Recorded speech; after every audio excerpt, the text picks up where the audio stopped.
ogres are swamp creatures.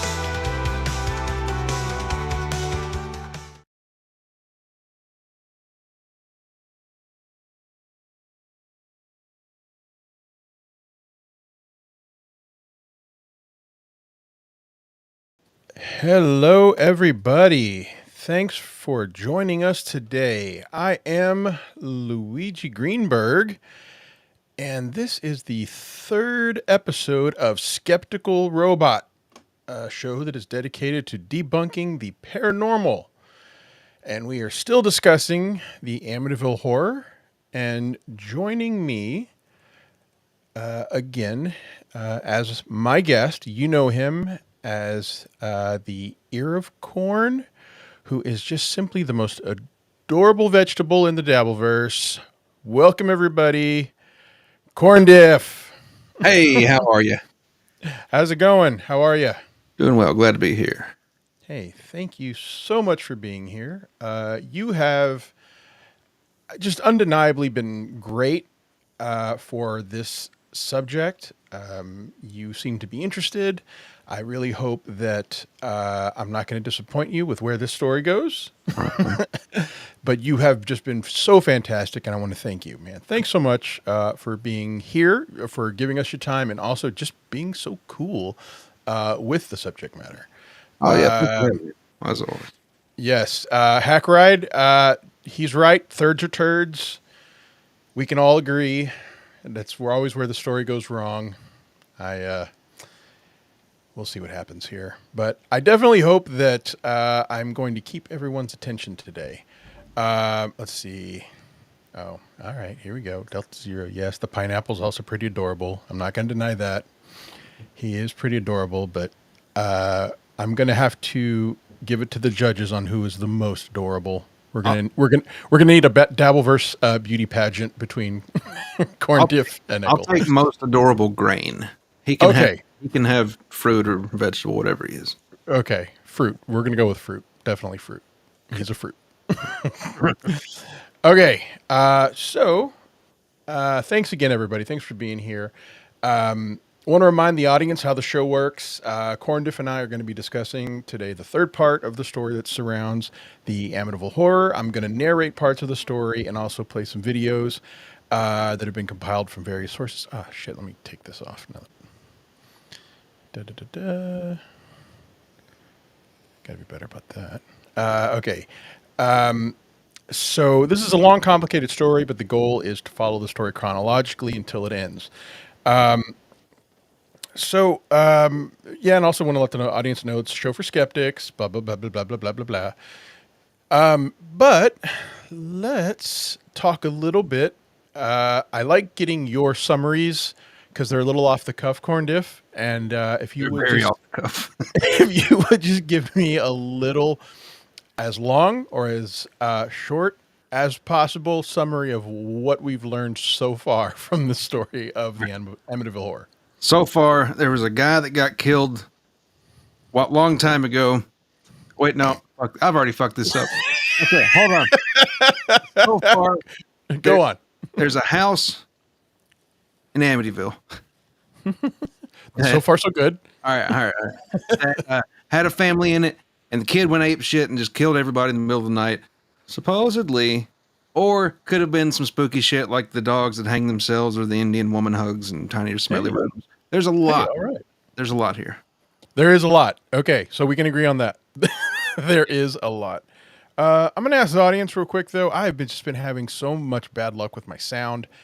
Please let me know how the sound is, if there's any kind of like big difference between Corndiff and I. I've been doing my best to try to get it right. And until we can afford a producer, we're going to have to rely on the goodwill of our beautiful audience. Do your job. All right. So, let's see. Okay, good. Sounds good. Great. I trust Hamhead. He's And hit fantastic. like.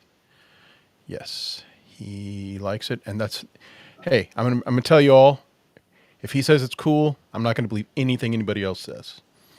All right, here we go. So I played a little bit of a summary at the beginning that I try to just I don't know. It's really just kind of trying to help the audience keep up because I know there's so much information here. Let's see here. But there were a couple of things in the last episode that you actually brought up as very legit questions that I honestly didn't think about addressing. Oh, I'm sorry. Well, it was one thing, but there are two things that I do want to address. A couple of things from the last episode that we talked about. And one of them was the group at the seance. So we're going to trail back just a little bit. Okay. So there was this guy named Ronald DeFeo, and he killed 6 people, all members of his family, in this house, 112 Ocean Avenue, which, oh, this was the other thing that you asked about that I did learn.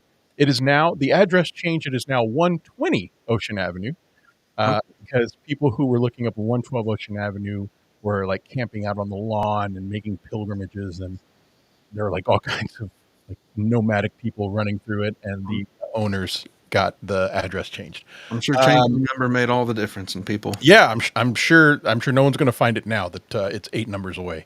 Yeah. So one of the things, so from there, he killed these people. He went to jail, got sentenced to 6 life sentences, and a year later, this family buys the house, and they claim that there were all kinds of crazy, spooky, creepy things going on in the house, and they wound up leaving.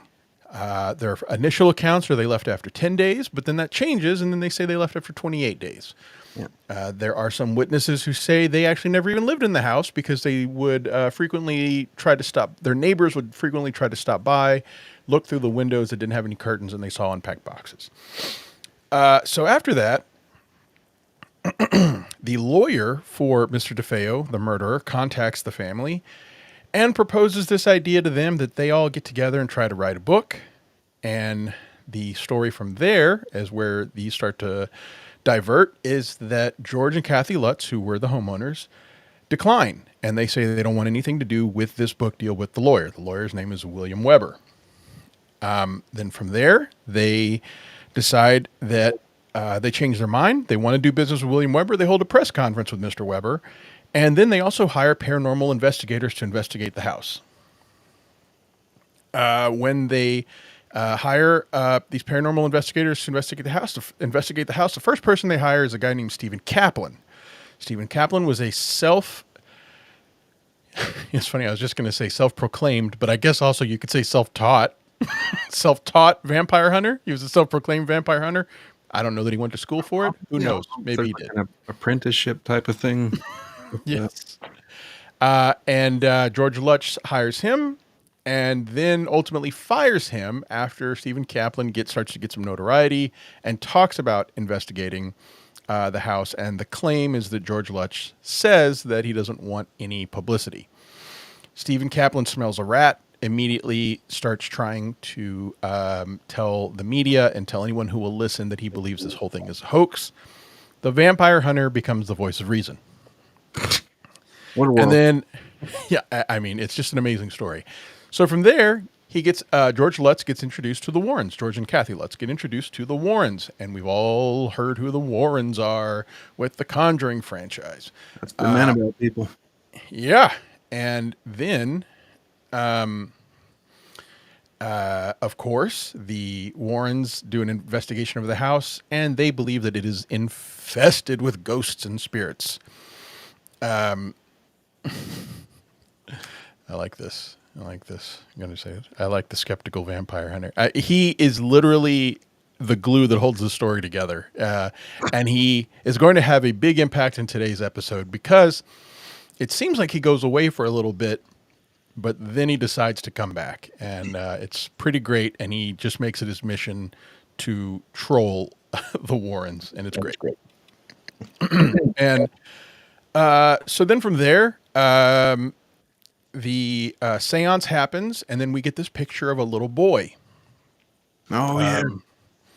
Yeah. And that really creeps a lot of people out. A lot of people start buying into the fact that there are spirits in the house. But then we actually review some video in which there's a pretty rational scientific explanation for the picture of the boy.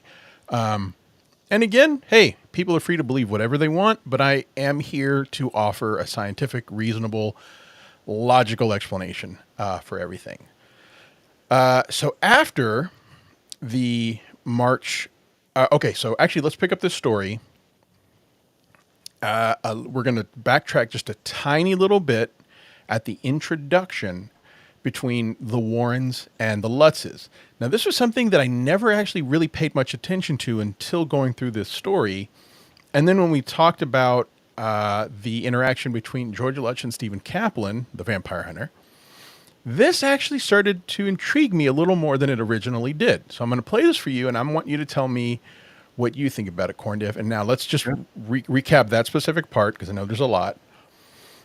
George Lutz meets Stephen Kaplan prior to the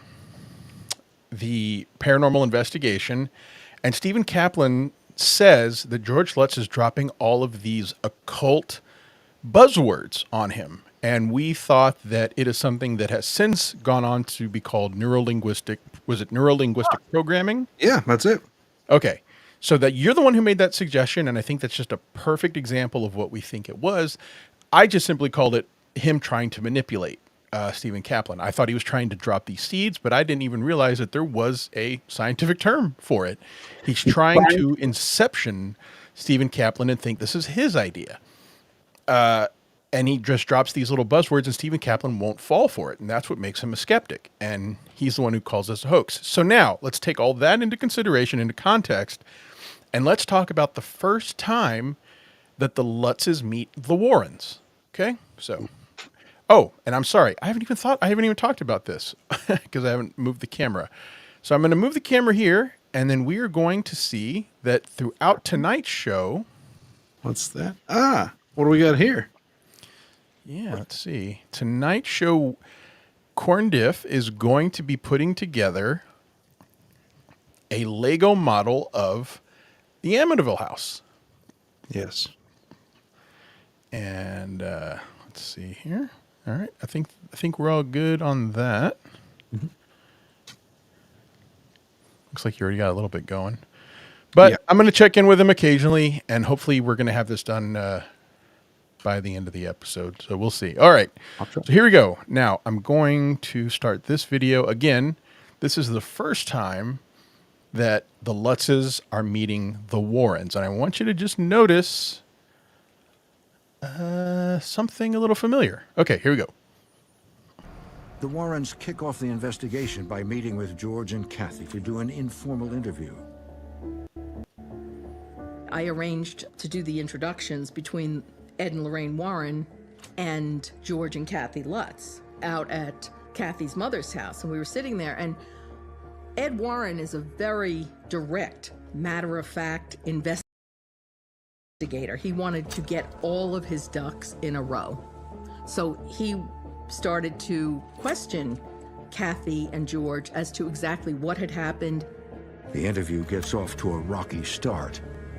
George was being cagey, and at one point I remember sitting there, and Ed got mad at George Lutz, and George got mad, and they almost came to blows. So literally, Lorraine Warren and Kathy Lutz had to separate them, because Ed was saying, hey, if you're not going to tell us what we need to know to investigate this, I'm out of here. I'm not going to waste my time.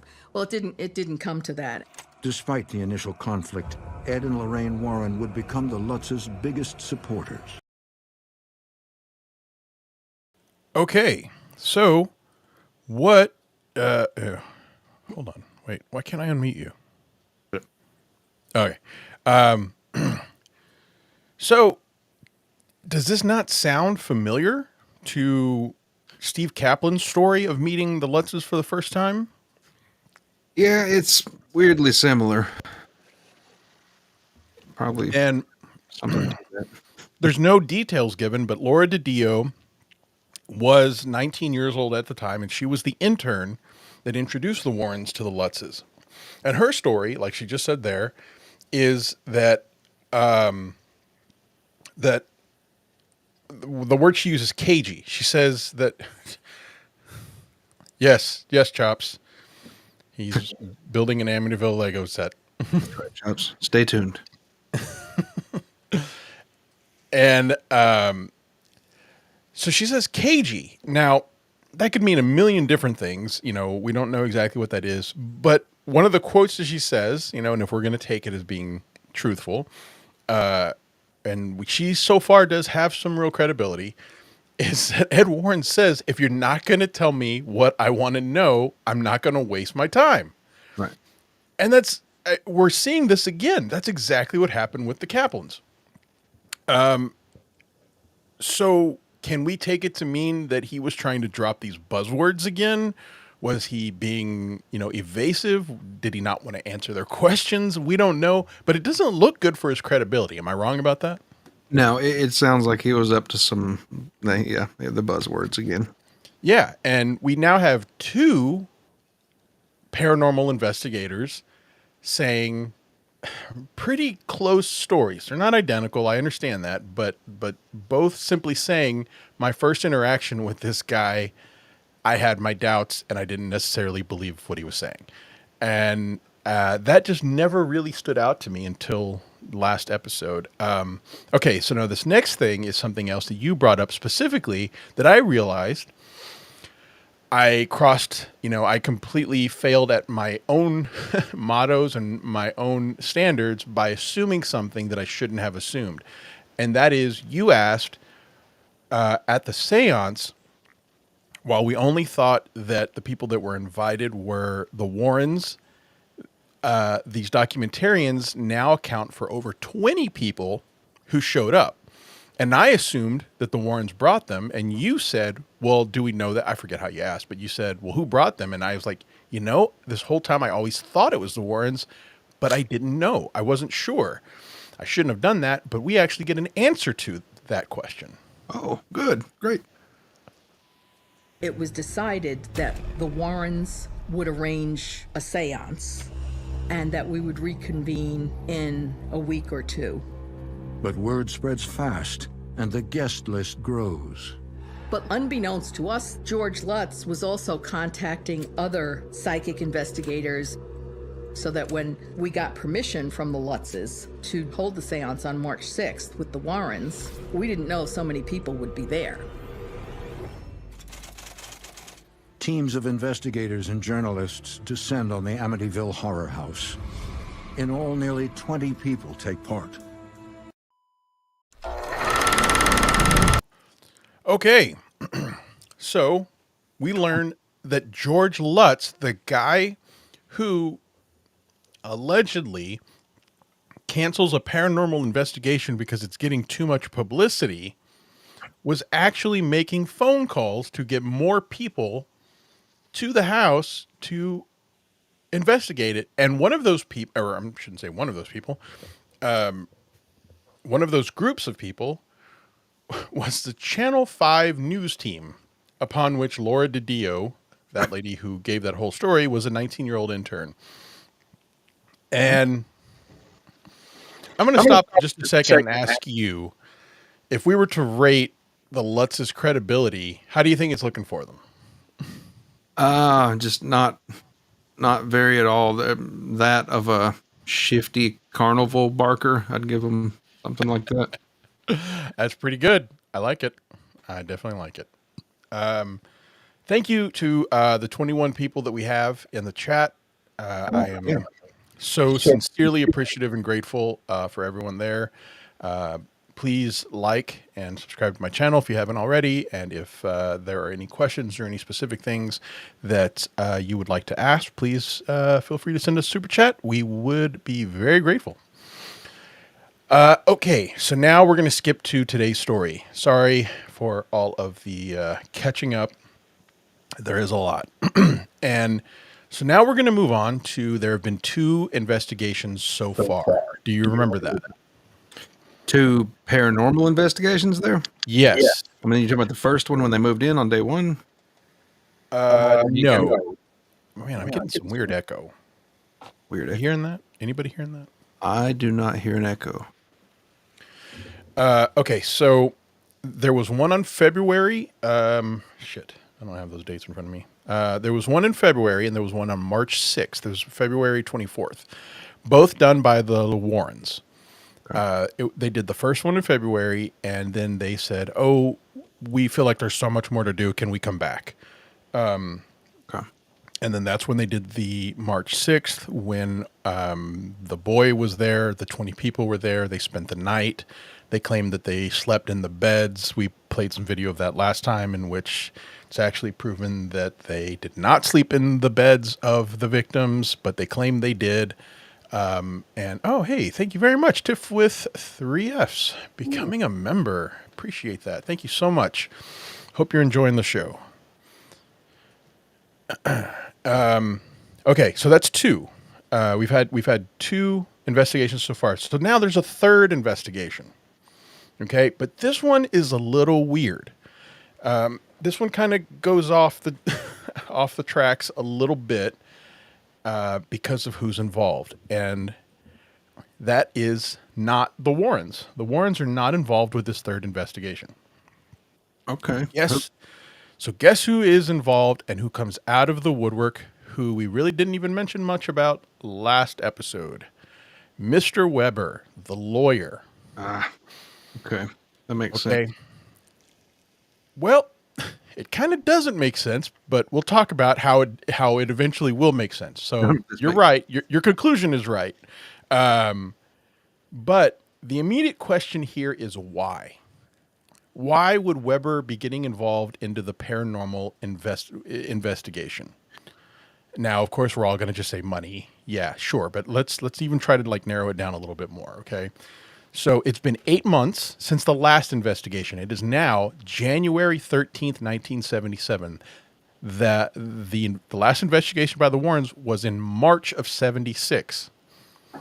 Okay. So wait, March? No, that's 10 months. That's 10 months. I'm sorry. I'm an idiot. It's now been 10 months, and Weber's come out of nowhere. He's been defending Ronald DeFeo in an appeal to his conviction. His relationship with the Lutzes is completely soured. He has no relationship with the Lutzes. He doesn't have a vested interest in this story anymore.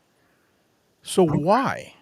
Why does he suddenly show up at the house and bring his own paranormal investigators that are not associated with the story so far?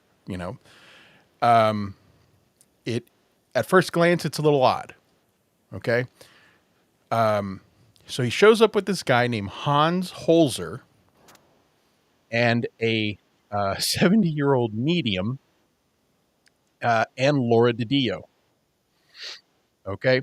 He brought Laura DiDio back with him. Right. He contacted Laura and he's like, "Hey, I'm going to go back to the house. Will you come with me?" Yeah. And again, she's still just an intern. She's probably 20 at this point and not really a top brass executive or anyone that can make or break a story. And that's not to downplay her at all. She has since become a fantastic investigative journalist, but at the time she was a child. She was 20 years old and only an intern. And for some reason, Weber decided to call her and bring her there with this paranormal investigator. Okay. So we're going to get to that, but I feel like it's important to tell a little bit of Weber's backstory as to what brought him there. Looks like your camera might have frozen up on the Legos. Uh-oh. Oh. Technical difficulties. Yeah, Might have to show you the finished product once it's done. Yeah, it's getting there. All right. Well, whatever. All right. So this is going to be a little bit of backstory on William Weber.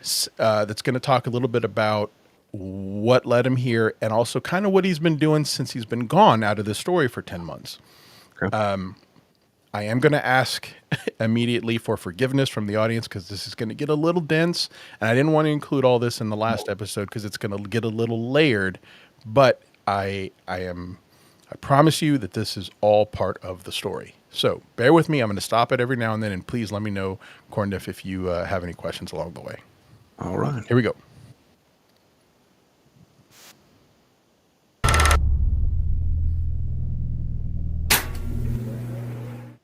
After taking on the Oh, thank you, Hamhead. Gifted 1 membership.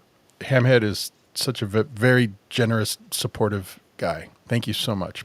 Thank you. Appreciate it. Oh, hey, look who got that membership. My buddy, Clearwater Chad.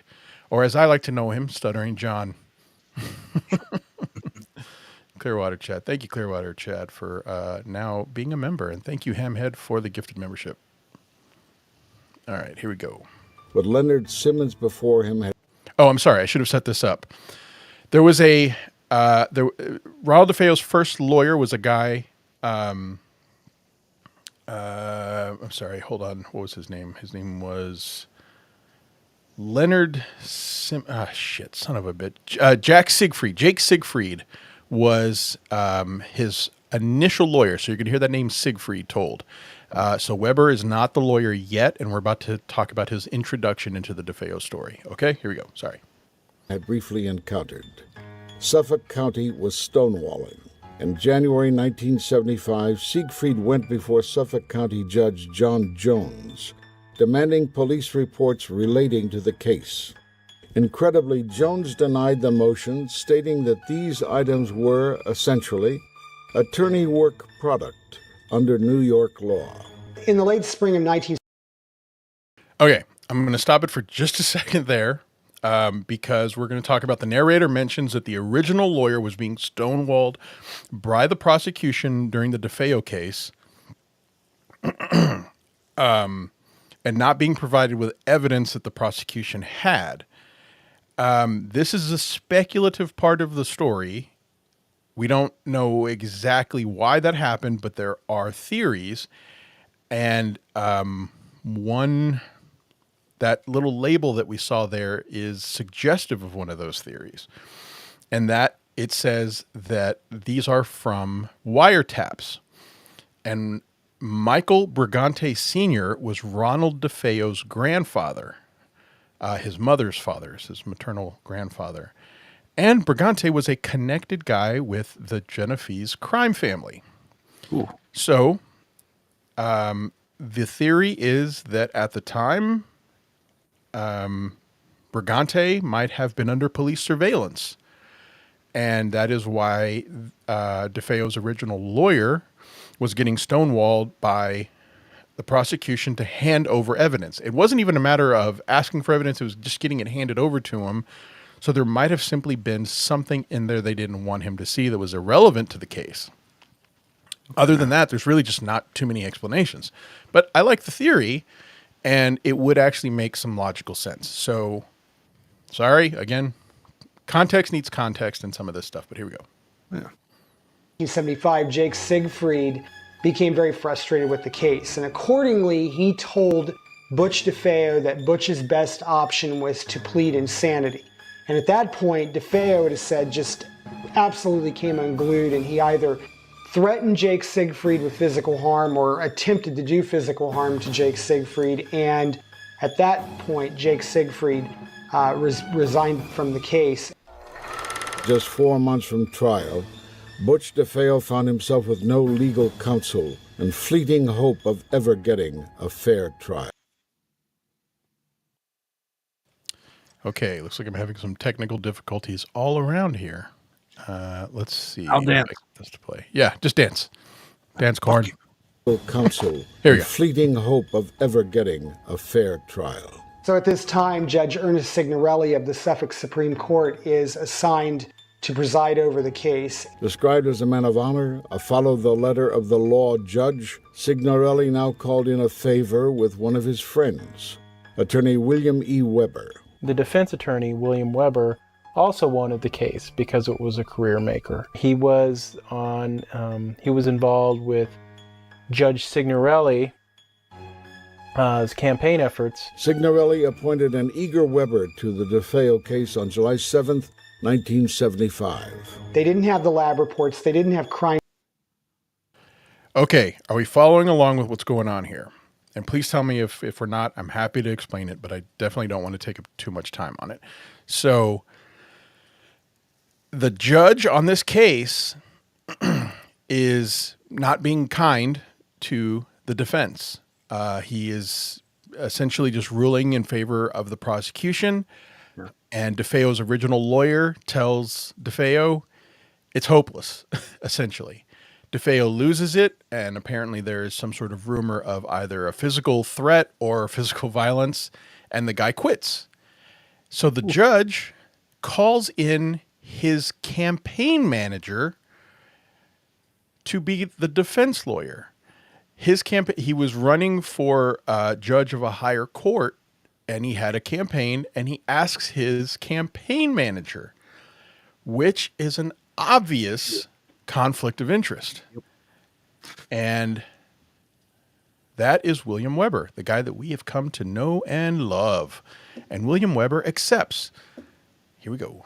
They didn't have the lab reports. They didn't have crime scene photos. They didn't have a lot of vital stuff, which had been kept out of their hands by a previous judge. Bill Weber quickly went into motion of making motions before Judge Signorelli to try and obtain this stuff. The official date of the DeFeo trial was, sometime in late summer, early fall. So the defense needed this to prepare a defense, if you will. Judge Ernest Signorelli not only ordered the police reports to be turned over to the defense, he also ordered all crime scene pictures, lab reports, and other materials handed over to Weber, while he also ordered that the county pay for a private investigator to assist Weber.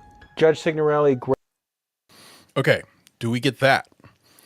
The judge brings in his campaign manager, William Weber, and then also begins to bend over backwards to give his defense lawyer anything he wants, including a taxpayer paid private investigator not associated with any police department, not associated with any court-appointed investigative service, a private investigator to help the defense. It just looks weird. Sounds incredibly shady. Okay, so also please forgive me for this not so professional looking reenactments. I have nothing to do with these. This is someone else's work they came up with and attached it to very good information. So I'm going to just go ahead and use all of it. So here we go. Granted William Weber's motion, and that's what basically started the process of the prosecution trying to get Judge Signorelli off the case and replacing him with Judge Stark. Judge Signorelli's ruling did not sit well with the prosecution. Realizing that Weber was working on Signorelli's surrogate court campaign, Gerard Sullivan in closed chambers essentially threatened Judge Signorelli. Gerard Sullivan talks about a previous bad experience that he had had with Judge Signorelli in his own book, High Hopes. So I think that from the start, Sullivan was... I threw that in there just to let everyone know that every single person associated with this story is trying to write a book and capitalize on these murders. The prosecuting attorney wrote a book about the Amityville murders. Just something I needed to make sure everyone caught on to. Ulterior motives. No, it's... I mean, every person associated with this story is trying to get a piece of this weird little pie and spooky little cash cow. Yeah, it's just so, man, that camera is not moving. That's weird. Not sure what's going on. I wonder if I can do anything to fix it. All right, well, let's just keep going. Was hell-bent on trying to get rid of Judge Signorelli. Signorelli recused himself from the case. My name is Thomas Michael Stark. I served a total of nearly 37 years in the New York State. So this is the new judge. After the other judge recuses himself because of the obvious conflict of interest, this is the new judge who takes over, and he gives a little bit of a backstory. Unified court system. Summer of 1975, I was assigned to the criminal term of Supreme Court. And I happened to be in that position when the county court judge, Ernest Signorelli, that was handling the DeFeo case, recused himself. Obviously, Bill Weber had been granted this huge victory in being able to obtain a psychiatrist and having the district attorney's office ordered to turn over the various reports and the crime scene photos. And he was also able at that point to hire Herman Race as a private investigator. In most trials where the defendant is indigent and is assigned counsel, you don't get this broad relief that Signorelli granted in this case. So I think he was somewhat bending over backwards to give Bill Weber some rather extraordinary help. Sullivan saw Judge Signorelli obviously as a huge threat. He was a county court judge, but that year he was running for surrogate court judge of Suffolk County, and Weber was working on his campaign committee, and it was pointed out to him that this could be a conflict of interest with him handling the trial and Weber being the DeFeo's counsel. He recused himself because of this reason and requested the trial to be reassigned. Gerard Sullivan made sure he would handpick the next judge, and he wanted a hanging judge. In his book, High Hopes, Deputy District Attorney Gerard Sullivan. What's that?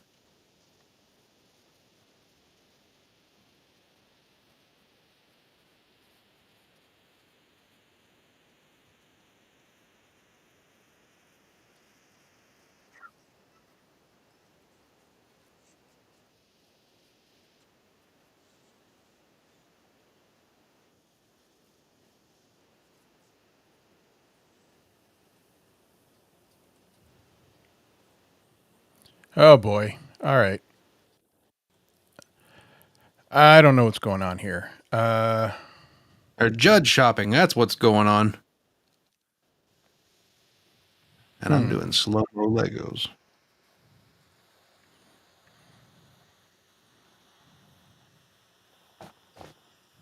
Said, Judge, we want Stark. Gerard Sullivan in High Hopes. Man, I wonder if it's my internet. Shit. This is not cool, man. Not cool. Might have to kill the Lego cam. Yeah, I think you're right. Let's do that. A little bit resource heavy. All them Legos. All right. Well, you're going to still keep working on them, though, right? You know it. Okay.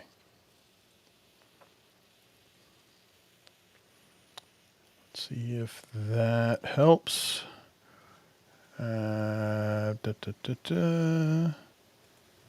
I'm going to close a few other things. Hit subscribe. Turn on gifted memberships and then gift. In High Hopes, literally in this book, See if this helps. says that the day after Judge Signorelli recused himself, Come they on went now. and they met with Judge Cromarty, the administrative judge, to get Stark. So for anyone to say that they weren't judge shopping and trying to get that Judge is not Stark, helping. when you weigh Don't know Sullivan, what's going on. This is stuck. Fabulous. Judge Judge Stark, when you weigh Sullivan's words against it, it's Folks, I am sorry. Judge Stark, when you Okay. All right. Looks like it might be working a little bit better now. All right. Well, we're going to give this a little bit of time to buffer. How about that? Let's give it some time to buffer. And let's go over into the chat. Man. Sure. Damn. I really hate this. I tried something new and it's not working.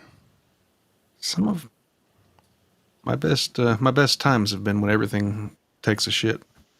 So it's Wonderful. Wonderful, wonderful, wonderful.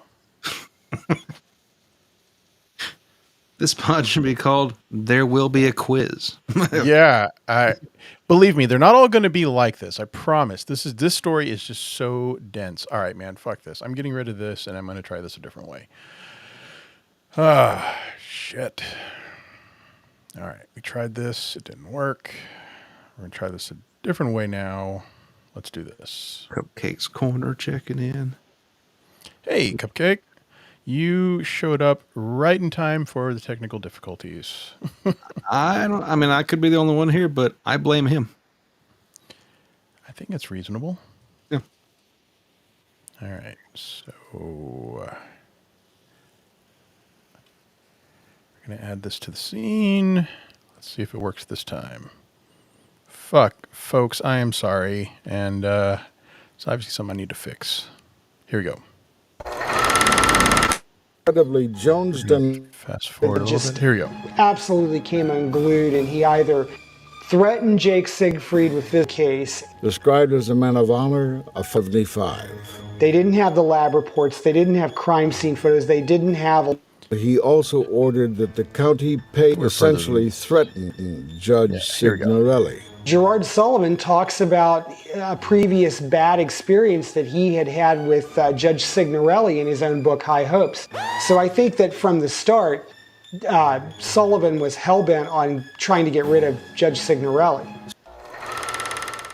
Signorelli recused himself from the case. When There you go. Okay. the county court judge, Ernest Signorelli, that was handling the DeFeo case, All right, 2 minutes left in this video, folks. recused Stick with himself. me. This is all going to be Bill important. Weber had been granted this huge victory in being able to obtain a psychiatrist and having the district attorney's office ordered to turn over the various reports and the crime scene photos. And he was also able at that point to hire Herman Race as a private investigator. In most trials where the defendant is indigent and is assigned counsel, you don't get this broad relief that Signorelli granted in this case.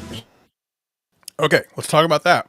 That is him saying what I said earlier, which is it just seems odd, and that's a judge now saying it, that it seems odd that Signorelli would hire his campaign manager, which was an obvious conflict of interest, and then start to cater to all of the requests of this person. Yeah. And specifically give him things that were not normally given to other people, like a private investigator. Odd, wouldn't you say? It's a bit extra. A little bit extra, and it looks like somebody going out of their way to do favors for somebody, but let's keep watching. So I think he was somewhat bending over backwards to give Bill Weber some rather extraordinary help. Sullivan saw Judge Signorelli obviously as a huge threat. He was a county court judge, but that year he was running for surrogate court judge of Suffolk County, and Weber was working on his campaign committee, and it was pointed out to him that this could be a conflict of interest with him handling the trial and Weber being the DeFeo's counsel. He recused himself because of this reason and requested the trial to be reassigned. Gerard Sullivan made sure he would handpick the next judge, and he wanted a hanging judge. In his book, High Hopes, Deputy District Attorney Gerard Sullivan would refer to his next actions as judge shopping. Judge shopping to that, at least in my mind, meant that that's what he was hoping for, that I would end up getting a trial. Now, he did not go to Judge Cromarty, who was the administrator judge, and said, Judge, we want Stark. Gerard Sullivan in High Hopes, literally in this book, says that the day after Judge Signorelli recused himself, they went and they met with Judge Cromarty, the administrative judge, to get Stark. So for anyone to say that they weren't judge shopping and trying to get Judge Stark, when you weigh Sullivan's words against it, it's absolute bullshit. Judge Stark got the case, and at that point it was an uphill battle for the defense. Okay, I know that was a lot. I know that was very boring, but this is all going to come into play with the next few details of this story. So I think we pretty much stayed on top of that, but if there's any questions you have, let me know. But basically, it just looks weird. It looks weird that the judge was not favorable to the defense, was completely favorable to the prosecution. Once the defense leaves, he hires his own friend and then starts granting all of his friend, who is now the defense lawyer, all of their motions, and then actually goes above and beyond. So it looks like there's just something weird here, and this gets into some weird theories. Now, there's nothing to prove any of this, but this starts to lend a little bit towards the theory that maybe the mob as we've already said, is somewhat involved in a tenuous way because of the families, might have had something to do with this. Maybe they were paying some of these people off. Maybe they were just trying their best to give a defense. It seems just a little odd that the judge suddenly changed his tune from going to prosecution heavy to defense heavy in the middle of trial, or in the middle of the procedures. It wasn't actually in the middle of trial. Usually Cortez. Someone got to you. Cortez just became a member. Cortez is awesome. Thank you, buddy. Thank you so much. So it just looks odd, and there aren't explanations for a lot of this, but it does look odd. And in hindsight, it's easy to say all this, that now there's mob ties, and now a judge changes his tune, and now William Weber is potentially involved, if not heading this scheme, theoretical scheme. Yeah. But now we are going to go back to this investigation where he shows up at the house 10 months later and now has his own investigation team. And again, we've said this. He has not been in touch with the Lutzes, allegedly, of course. Supposedly their relationship has soured. He doesn't have a vested interest in this. Why? Why is he doing this? But let's hear a little bit about the investigation. Okay. Sorry, folks. Having to vamp here because all of my plans for a smooth show just completely got ruined.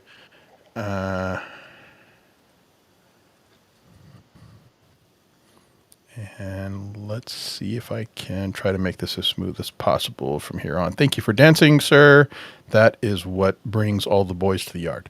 That's right. Okay, so now here we go. This is now the January 13th, 1977 investigation led by Ronald DeFeo's lawyer, William Weber, and a few new characters. Here we go.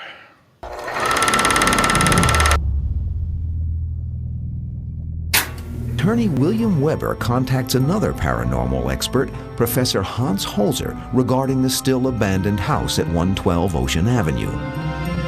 It is January 1977, nearly 1 year after the Lutzes ended their association with Ronald DeFeo Jr.'s trial lawyer. Once Ronnie was convicted, the next line of attack was to appeal the case. And that's what was done. Among those joining the party was Professor Dr. Hans Holzer, America's most famous ghost hunter. I particularly like this picture that clearly shows a white outline of a horse. I'm going to stop this for just a second and ask you if you see a horse in that picture. Honestly, I see a man in a road worker's safety vest with a bucket on his head. Precisely. White pants, black long sleeve shirt. What a coincidence. It's exactly what I see. Well, I'll tell you what I don't see is a fucking horse. I don't see a horse. But let's listen to why a horse might be important to this story. Overimposed over me. Now it so happens that the entity in the house that was disturbed was an Indian chief on a horse. Hans Holzer had been introduced to me as a man who had written about 50 books in the psychic arena. Poltergeists and ghosts in the White House. Ghosts in every house he's ever visited. On January the 13th, 1977, Holzer, William Weber, and Laura DiDio entered the house with renowned deep trance medium Ethel Johnson Myers.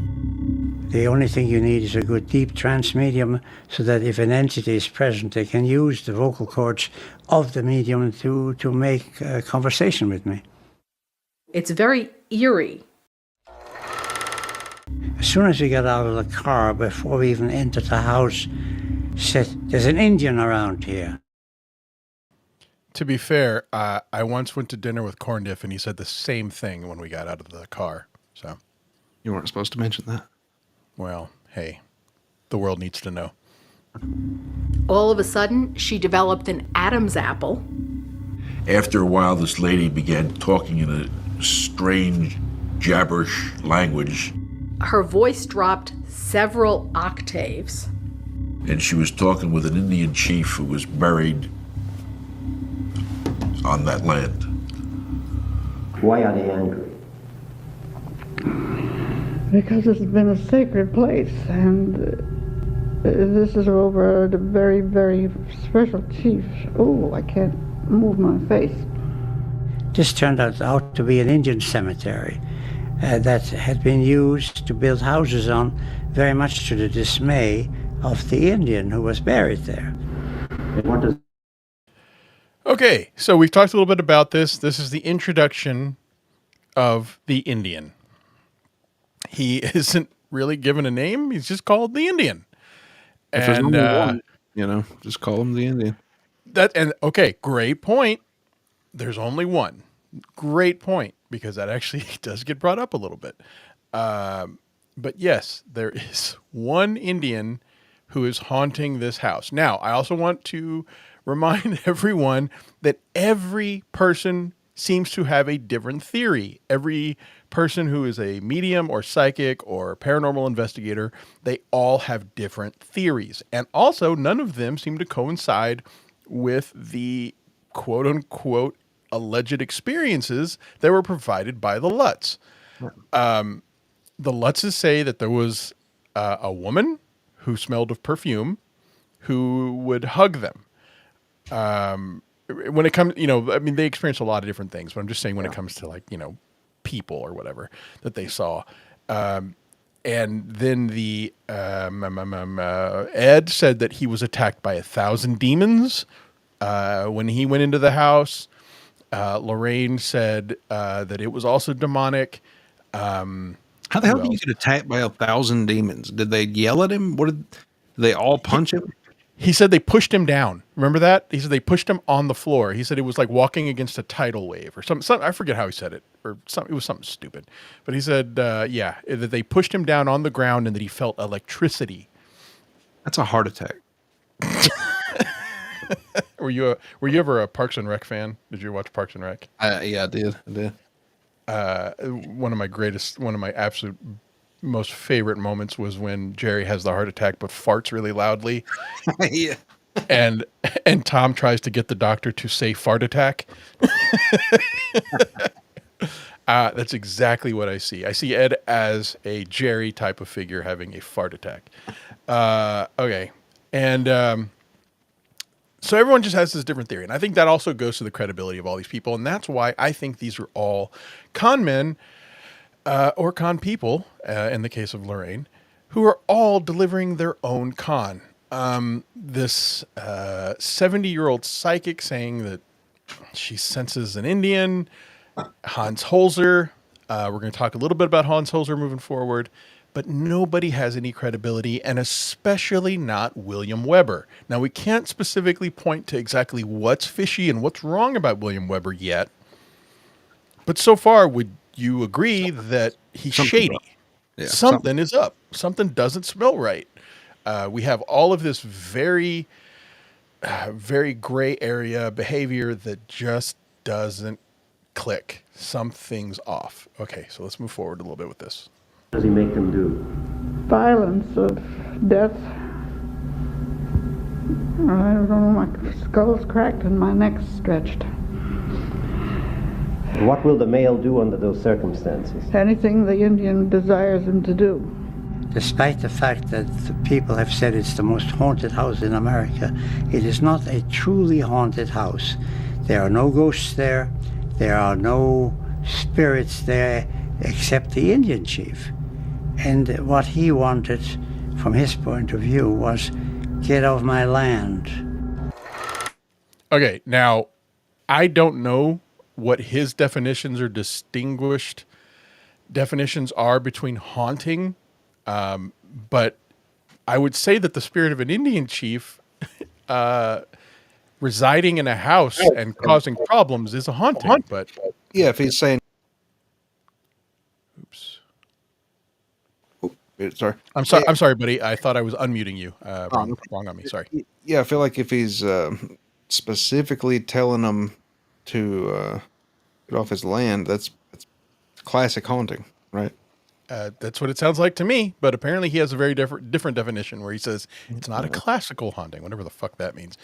But he's saying that there's only one spirit, and it's this Indian chief. Now let's go back and talk about what the Lutzes say they saw. The Lutzes say they saw ooze slimes coming out of walls, coming out of keyholes, dirty toilets. Was the Indian causing the dirty toilets?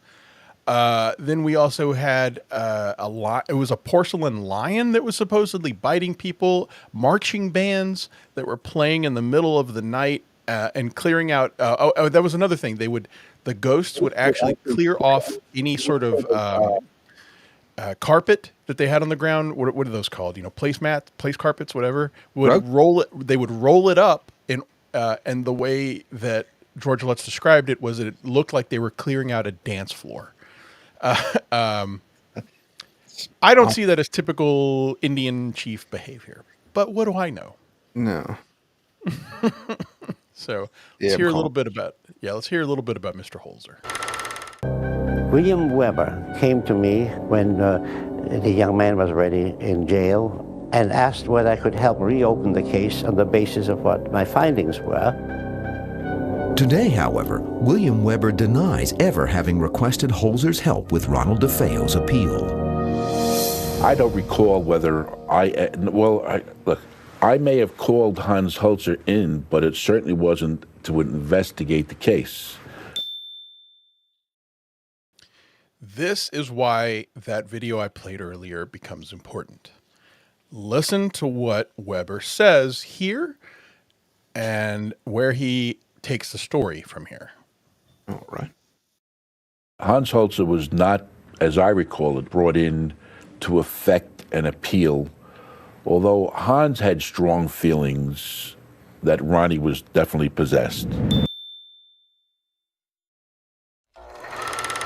Hans Holzer was not, as I recall it, brought in to effect an appeal, although Hans had strong feelings that Ronnie was definitely possessed. I want that to be super, super clear to the audience that they hear that. William Weber is saying, I don't remember calling this guy. He called me. Okay, well, wait a minute. On second thought, maybe I did call him. But the reason I called him was because he had this theory that he was possessed by demons. Okay? So he's possessed by so the demon made him call? That Ronnie was possessed by demons when he killed this family. Okay. Ronald DeFeo. Yeah. Got it. Are you high right now? Not terribly. How's the house coming along?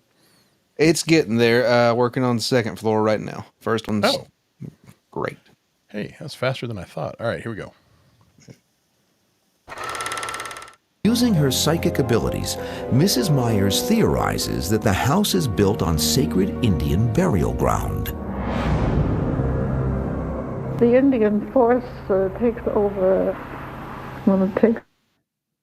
Just real quick, I've seen Mandy Diffin chat before. Is there any relation?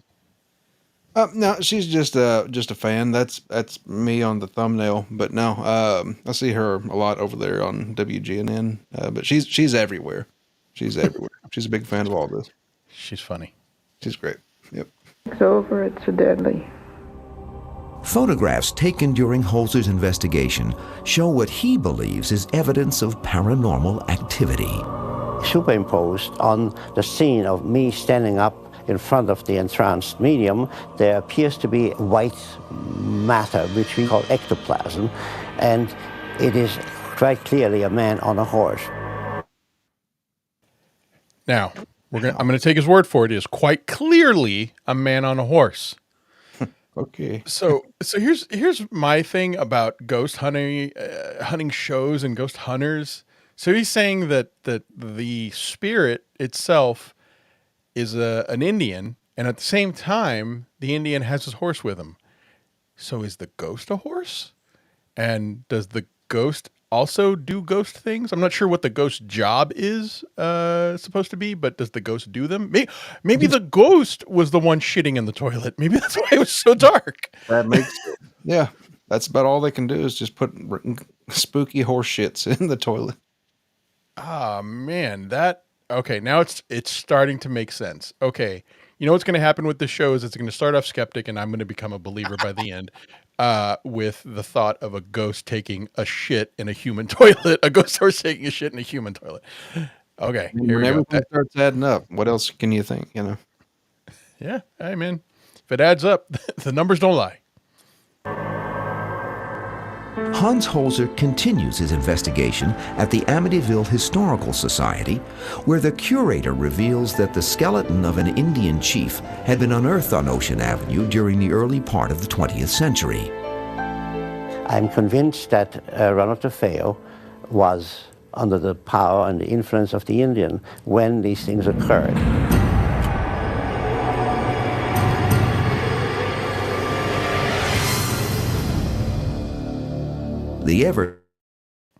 Okay, so now the vampire hunter, Stephen Kaplan, back on the scene. Skeptical Kaplans, however, question Holzer's motives. I think Dr. Holzer is heavily into mixing truth with fiction. He had a contract for a book about the Amityville case, so he had a motivation to say that there was something there. I know that a lot of the things in the books that he wrote were disproved. There was no Indian burial ground under the house. The Indians did not bury their dead near the water. Hans Holzer, I believe, just decided to put it there because it was more convenient.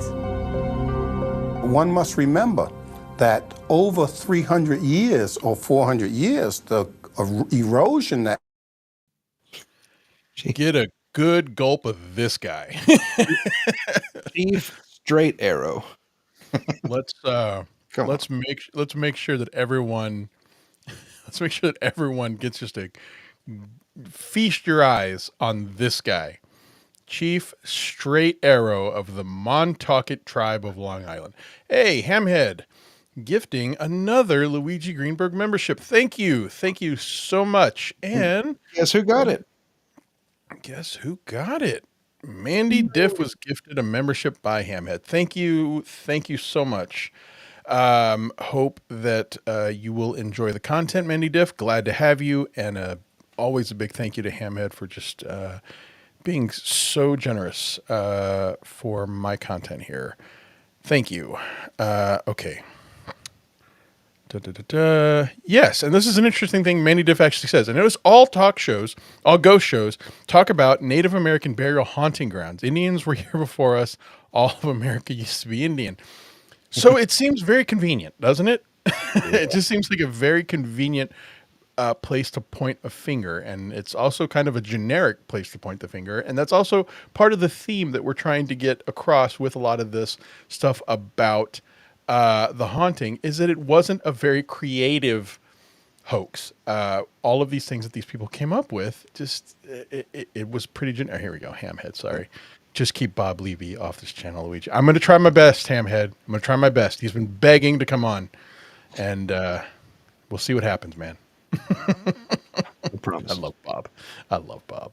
If Bob came on, I'm sorry, Hamhead. I'm going to have to put him on the show. And I'll tease him. I'll tease him about the Fruity Pebbles, whatever you want, but he's going to have to come on. All right. So yes, take this guy in, Chief Straight Arrow, but Chief Straight Arrow has a little bit of an explanation.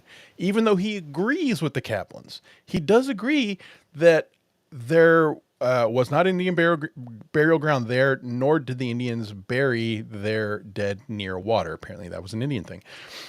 He has an explanation though. Has taken place has caused the water to that over 300 years or 400 years, the erosion that has taken place has caused the water to shift its table and either rise or fall. So a lot of our burials are underwater. So would the spirit be in water? Absolutely.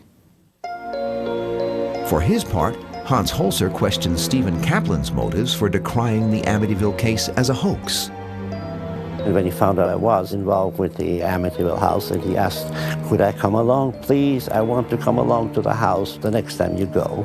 And I just as politely explained to him that that was not possible. He then turned against me and complained that the whole thing was a hoax. That's how this whole thing started. My husband, Stephen, was not jealous of Hans Holzer. He didn't particularly care for his style of research or think that the things that he wrote about were true. And he certainly never begged Hans Holzer to go to the house with him. No, that's just total baloney.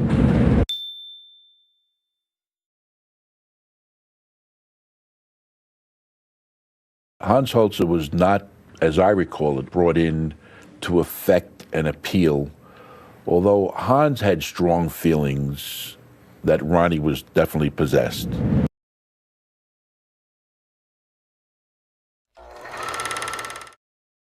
If you're asking me about possession, I have to reserve that. But in the future, is evidence going to be presented to a court to help Ronnie DeFeo? Is possession part of that? The answer, still remains to be seen, but I think we're swaying towards the affirmative in that regard. Court. Okay, so let me just summarize that real quick.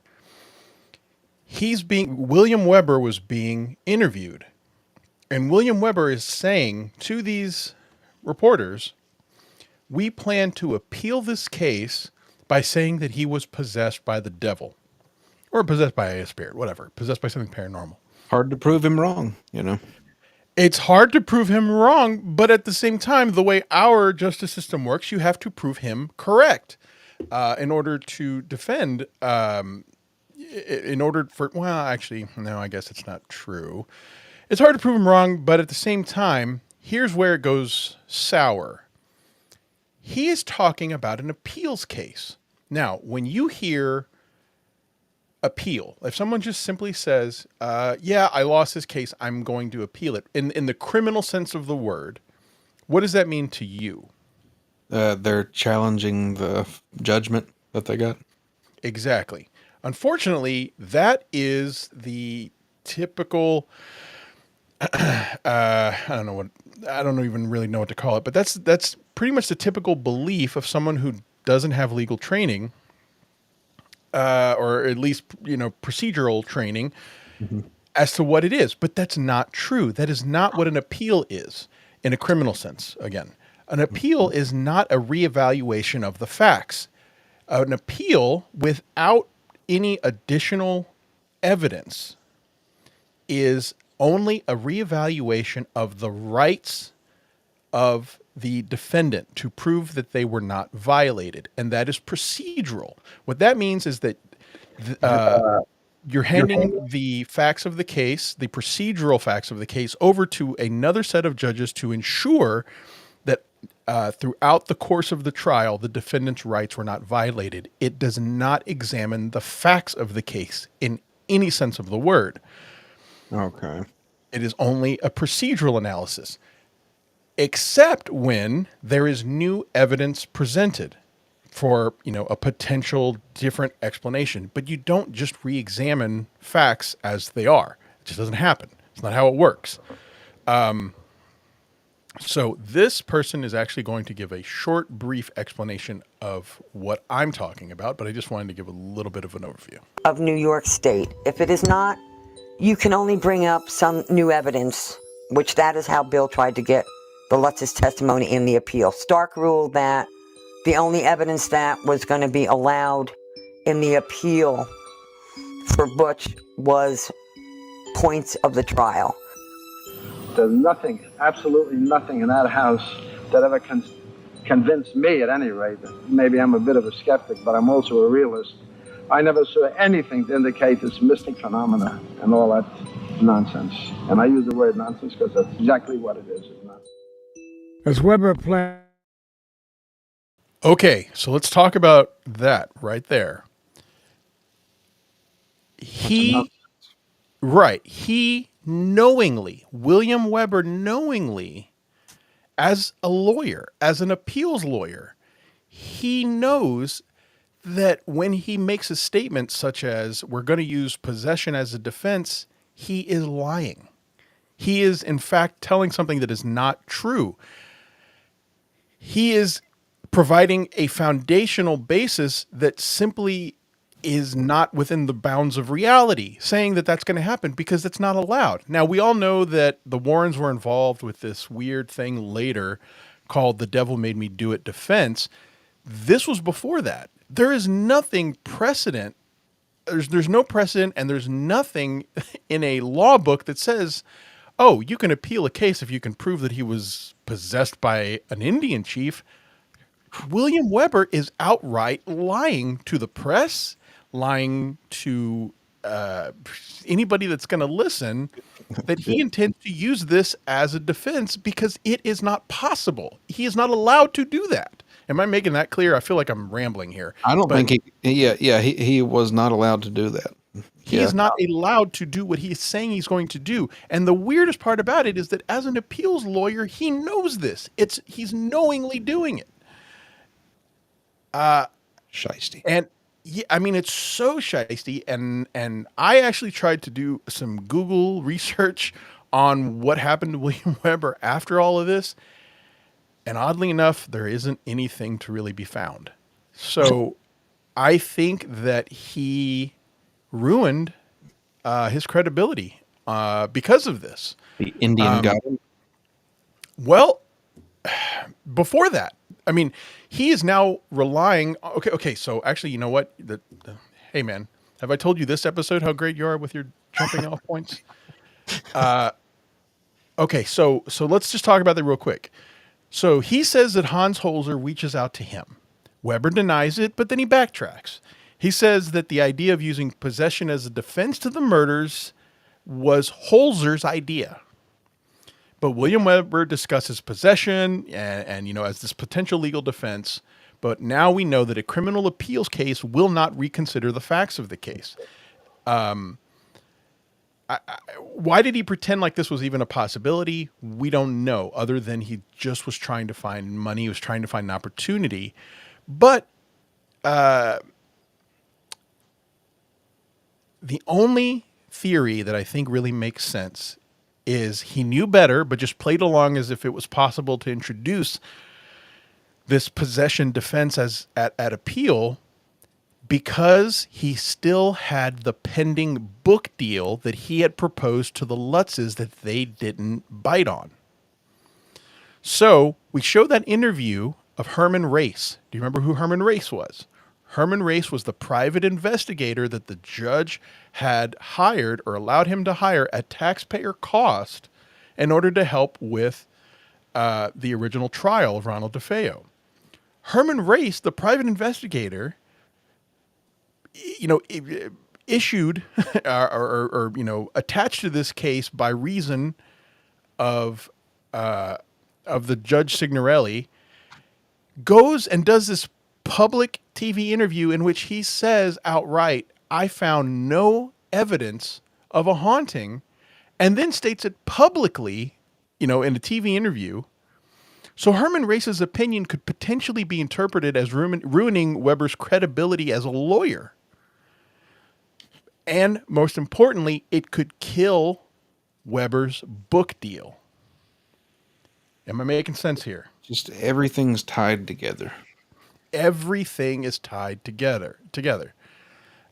Yes, Space Chief. And that's the point I'm really trying to make here, is that the complexity behind the scenes of this dumb ghost story is amazing. It really is. And I don't think it's been exposed to a wide enough audience because it's so fucking interesting. So back to this, it would appear as if, since Weber's relationship with the Lutzes is gone, it's soured, it looks like he went and sought a third party, unaffiliated paranormal investigator to provide a new opinion to keep Weber's book deal alive.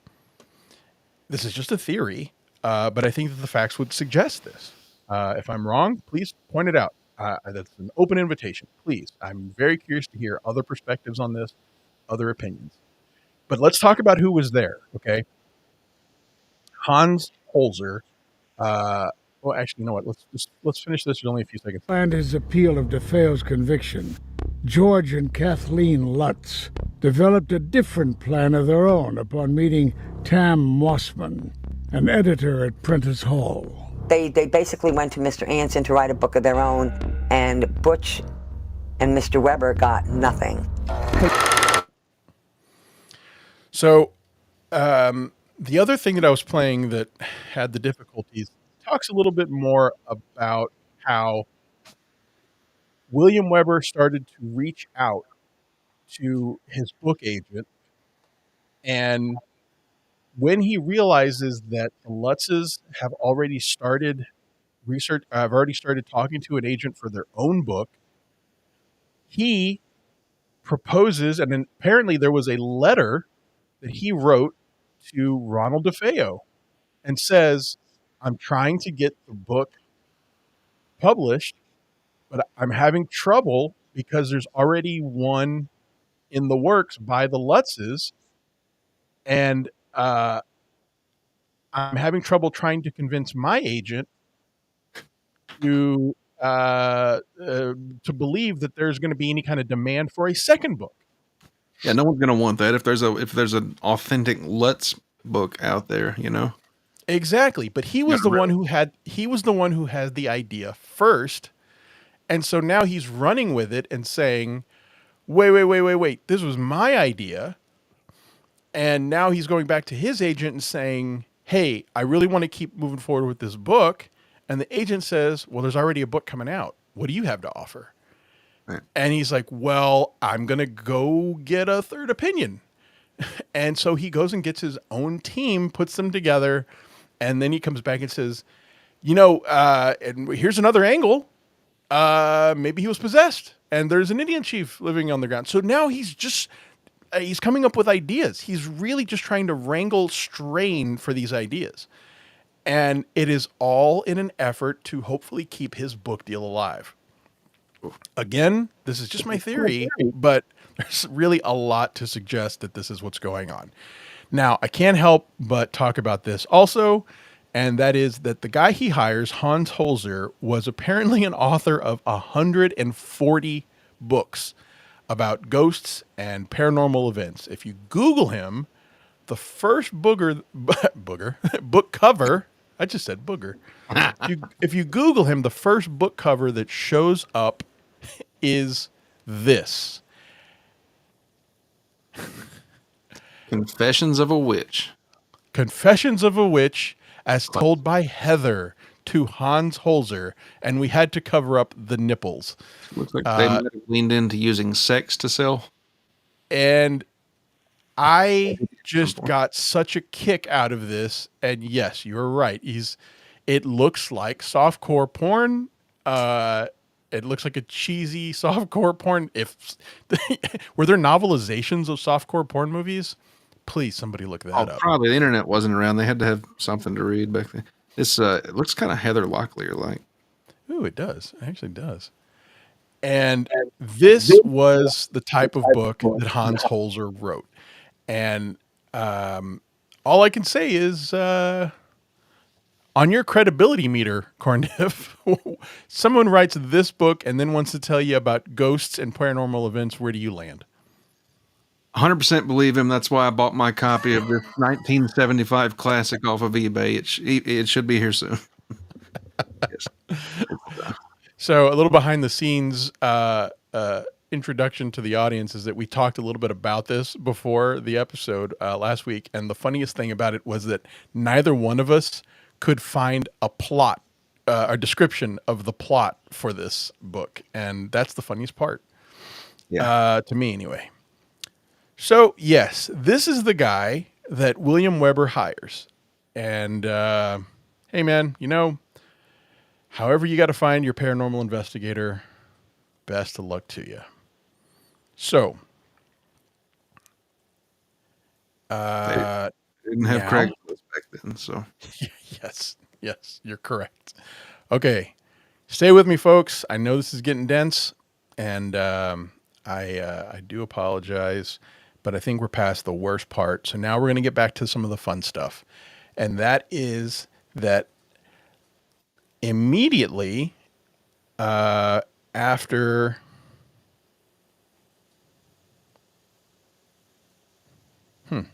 Wait a minute. Okay, that didn't... Wait. Son of a bitch. Here we go. Okay. Man, I'm having all kinds of problems today. Good thing I bought one moved. Yeah. Hey, did you watch any of that shit that happened today with John? No. Anything good? It was good, man. As two people who are on the outskirts of the Dabbleverse because of repetition and annoying behavior, something pretty awesome happened today. You should. Okay, I'll check into that. You should go look it up. Yeah, he had Clay on, and Clay decided to burn the bridge. Oh, wow. Oh, wow. Oh, man, and he did it in such a fantastic way. No porn bomb. He decided to go out with just his mouth, and he just told John everything he thought about him, and John kicked him out within like 7 or 8 minutes of him talking. Wow. And it was magnificent. It was fantastic. You should go see it. Oh, yeah. All right, so let's see. Here we go. Okay, so now we're going to fast forward just a little bit, and it is now 3 months later. It is now April 1977, and now the first national article chronicling the Lutz's story appears in Good Housekeeping magazine. There have been apparently some local articles along the way, and this is the first time that it is now on a national level. But here's the weird thing. The writer of the article is Paul Hoffman. And Paul Hoffman was introduced to the Lutzes by William Weber. This was the guy that he had the original book deal with, that he had proposed to the Lutzes, that the Lutzes apparently declined. And the Lutzes claimed that they did not give permission to publish the article when it got published. So let's take a little look at this.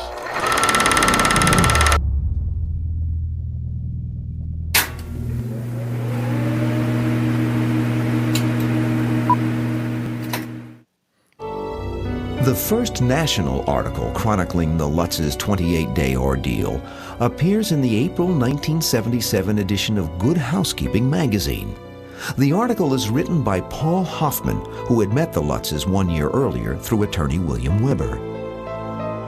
At that point, I was interested in writing a book on the case, and I had brought in Paul Hoffman to assist me in writing the book. The original articles that came out, they said that they did not see any human forms and that they just had strange noises, bumps, banging in the pipes, things like this. They were experiencing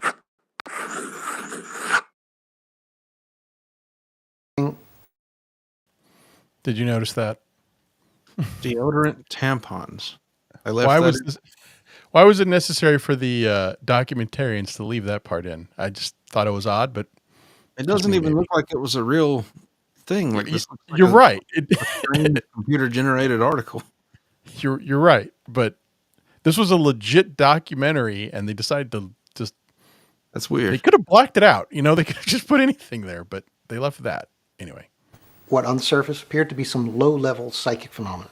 No levitation, no windows being shattered, no doors wrenched off their hinges by unseen forces. By the time they got to the book, they had green slime and red slime and marching bands and Jody the Demon Pig.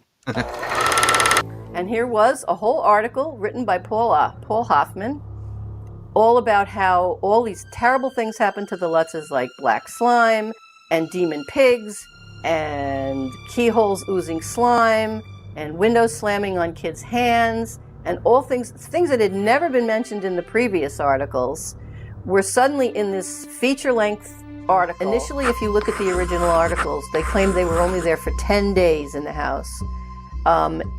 You look at subsequent articles, it says 28 days, and that went on, I think, with the book and the movie where they actually had it in the hype, 28 Days of Terror.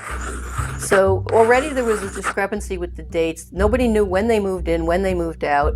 We had interviewed some of the neighbors in the area, and they had said around Christmas time they had passed by and there were no curtains on the window, and they could look in and see just stacks and stacks of boxes still tied up with rope, and that they looked like they hadn't even unpacked. So it kind of felt like they weren't planning on unpacking, like they didn't never plan to stay there.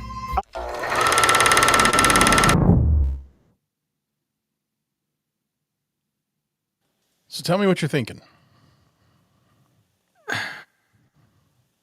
It's, I mean, like, so she's saying, I don't know, she I want to believe. Well, wait, what part do you want to believe? Just the whole thing. But I mean, like hearing her say it, like, yeah, they didn't even unpack their shit. Yeah. Like it sounds like it was just this was a project almost. Yeah. I mean, I hate to use the word, but was it like a conspiracy amongst these people? Lyman marching bands and Jody the Demon. Yeah.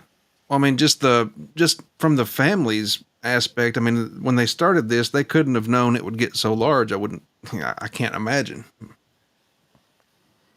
Yeah. It's weird. Oh, hold on. I'm playing something here. Pig. And here is it playing? Huh. Okay. a whole article written. Yeah, it's weird. It's not supposed to be playing live. I don't know why it is. Okay, so let's see here. We're gonna put this here. He's a skeptical robot. No, do Careless Whisper. There you go. Okay. That's all they get. Man, I'm getting all kinds of shit. Yes. Yeah. Super chat. What song you would like Corndiff to play on his saxophone? By saxophone, I mean fingers. All right. Okay. So I'm trying to actually recover some of the shit that didn't get played because of my technical difficulties. So bear with me here. I might be replaying something that we just heard, but I'm trying to get to something specific. Okay, so, here we go. Actually, I won't have to. Okay, so there's the Good Housekeeping article comes out. So guess what happens after the Good Housekeeping article comes out is that the Lutzes claim they didn't give permission to publish the article, and they sue Good Housekeeping, Hoffman, and Weber. Oh. Now, guess who comes back on the scene because of the article? Who? Blade, the vampire killer. Vampire hunter. I started to say that, but every time you've asked something like, guess who comes back, I've wanted it to be them and I've been wrong. So this is great. So now they are, because of this article, they are now on a national spotlight. They have now totally put the spotlight on them. And have opened them up to now a wide variety of critics. And the Kaplans now see this as their opportunity to play along. And they are now going to try to expose them a little harder. And now that they are now on, just, I guess, a bigger stage, try to get a wider audience to listen to them. I'm going to play a big chunk of this because it's pretty funny. And I'm also going to run to the restroom. So be right back.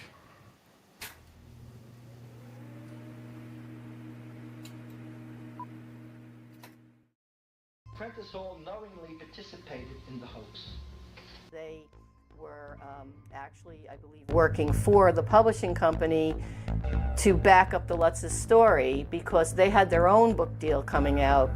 And we were told by somebody off the record that the deal was made that you promote the Amityville Horror, we give you a publishing deal for your book.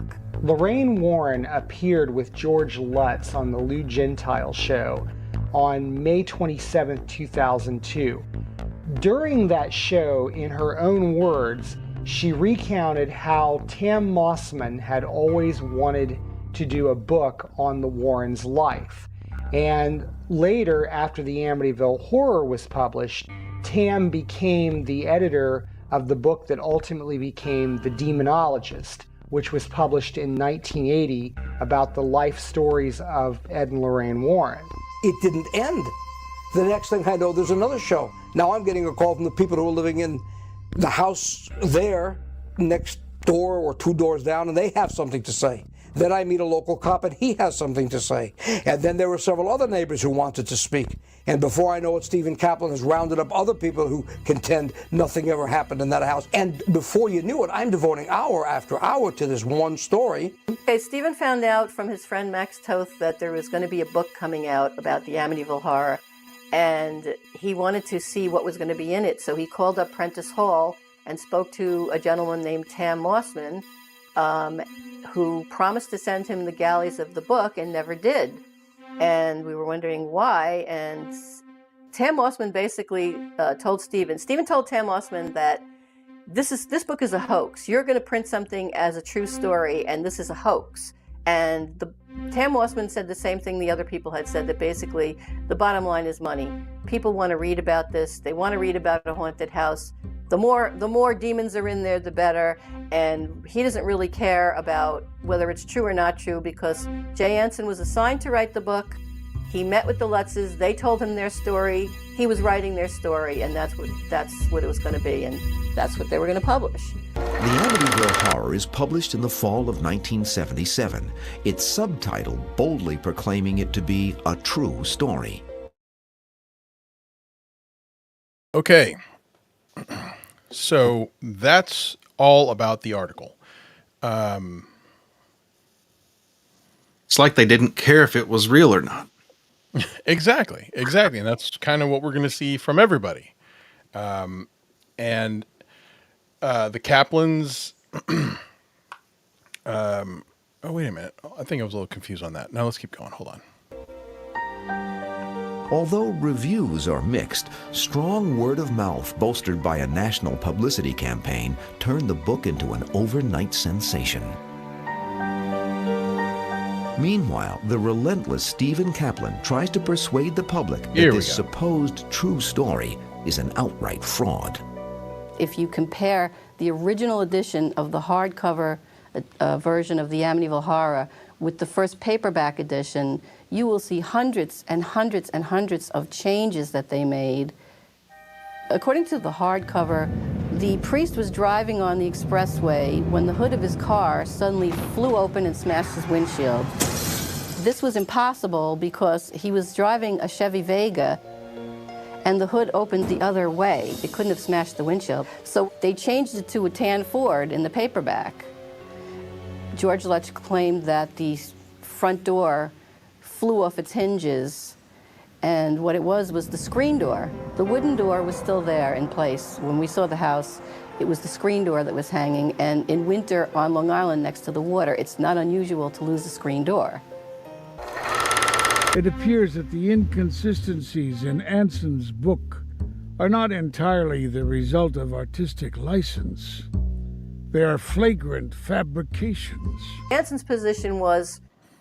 That's to your point right there. It's not, it becomes like where they cross a line from not caring to now they are deliberately, I mean, they're deliberately lying. They're now trying to completely tell a whole new story in this book.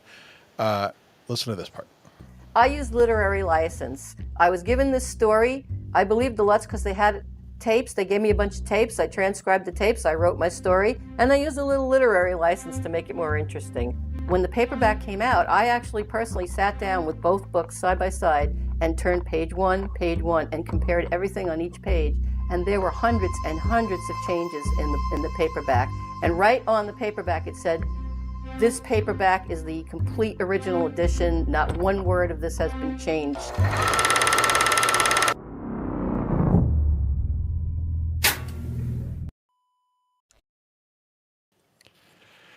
So... what a bunch of shitheads. Yeah, pretty much what sums all this up, I guess. What a bunch of shitheads. It just becomes so obvious that they are all just lying. And here we go. DJ Electra with gifting 1 Luigi Greenberg membership. Thank you, DJ Electra. Awesome. She has her show tonight. I believe they are reviewing A Tribe Called Quest. That is Electra Ladyland on Rumble. She's the best. And we host a show together on Sundays called Unboxing Eric. She is the star of the show. Stachungsta was gifted a membership by Electra. Thank you, Stachungsta, for accepting that membership. Thank you, DJ Electra. Thank you so much. DJ Electra is great. Check her out. Catch 22 Tuesday nights. If you are not a fan of her coverage of Daisy the Venice Healer, you are missing out, folks. You are missing out. I know there is a lot of John fatigue, and if you want someone to laugh at, Daisy the Venice Healer is where it's at. Tuesday nights. So here we go. So now let's talk a little bit more about some fallout from the book.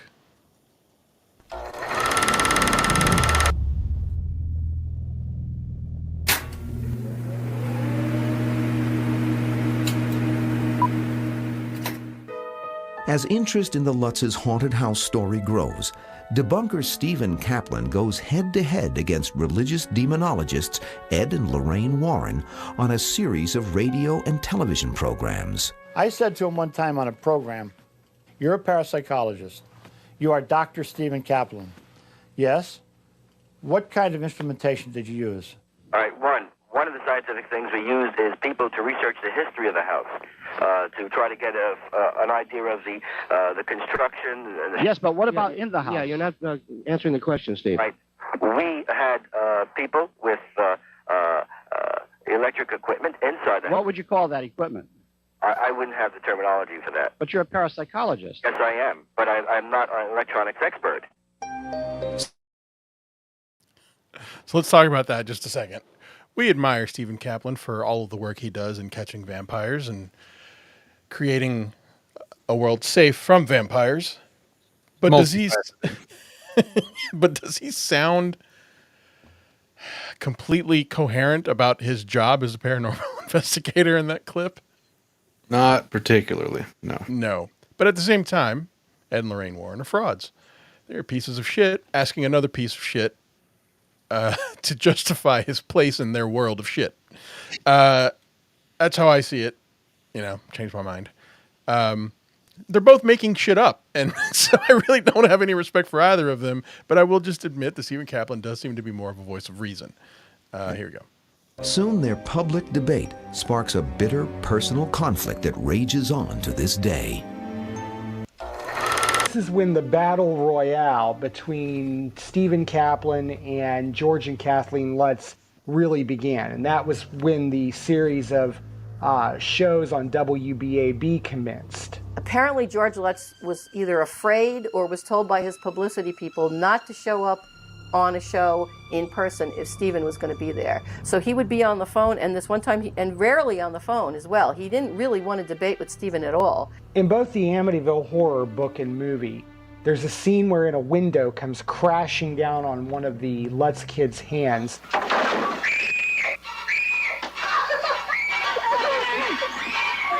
They take, I believe it was Danny Lutz, the kid, to the hospital, and amazingly, none of the bones are broken. When Dr. Kaplan and George Lutz began to debate this on WBAB in one of the shows that followed the initial onset of this case, the whole story began to fall apart. So you brought your son to the hospital when the window fell on his hand. Which hospital? Well, it was Brunswick Hospital in Amityville. Okay, George, so if I go to Brunswick Hospital and subpoena the records, it's going to show that you brought your son there on... Well, we didn't really bring him to the hospital. We brought him to the doctor's office. Okay, so, you tell me the name of the doctor's office and I'll go and I'll... Well, we kind of just bandaged his hand and treated it at home. From that point, I think it just escalated the tension between Lee and Stephen, and also Ed and Lorraine Warren.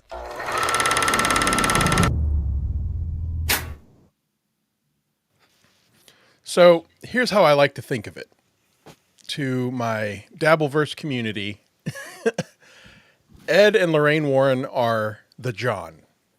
Kaplan becomes the Cardiff Electric, maybe Tukey, maybe Shuley, and just makes it his point to start trolling them, fucking with them.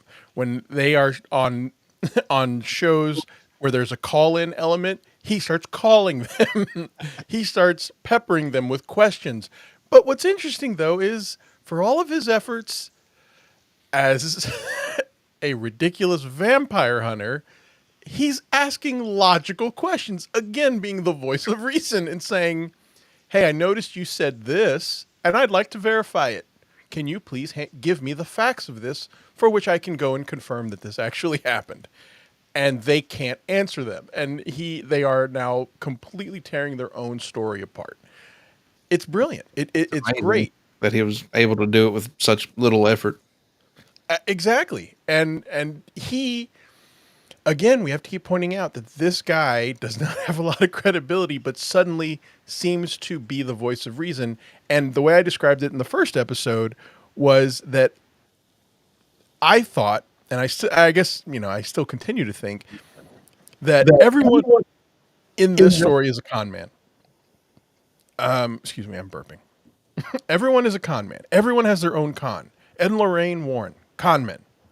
They have their own story. The house is infested by demons. We're going to write a story. We're gonna sell books. We're going to make money. George and Kathy Lutz, they're con men. They have their own story. We were besieged by spirits and porcelain lions and perfume and the color red. We're going to sell our story. We're going to make millions. William Weber is a con man. Comes in and says, hey, I was here first, and I'm going to try to get the book deal before anybody else, and I'm going to cut myself in on it. Hans Holzer is also a con man. I mean, there's so many people trying to get this piece of the pie, and that pie is a horrible tragedy in which 6 people lost their lives. And they're all just trying to ride the coattails of this. But then this vampire hunter comes in and says, this con men market is oversaturated. Yeah. I can't try to pull my own con. Therefore, I am actually going to be the contrarian, and my con is going to be the truth. That's what's so weird. He now says, I'm going to pull off my own con job by telling the truth and discrediting all of the other con men. And it is so brilliant. I mean, it is Game of Thrones of flim-flammers. That's just the best way that I think of it. That's what helps me think of it. And I love it. It's so brilliant. It's so great. I really would love to see a long-term 1990s Stephen King-esque miniseries devoted to this story, just because I find it so fascinating. Oh, wow. It's just me, and hey, if somebody has the money out there to do it, I'd love to see that. Oh, yeah. Because there's just so many moving parts, so many parts of the story, interesting parts. So this is going to be the last of the video that we're going to play for the night. How are we doing on the Lego house? We doing good? It's to be honest, I'm putting the final touches on it. Oh, no kidding. Yeah. Oh, wow. All right. That's awesome. It's coming along. All right. Cool. So let's see here. We've got about 9 minutes of video left, and this is going to be all about the fallout from the book. This is going to be the end of the episode. Thank you to everyone who stuck around this long. I know this is a crazy story, and I know it can get complicated, and I know there's probably some things that require less brain power, and so I really do appreciate you standing by. I just love the story. I wanted to tell the story to an audience, and I hope that you guys are enjoying it as much as I am.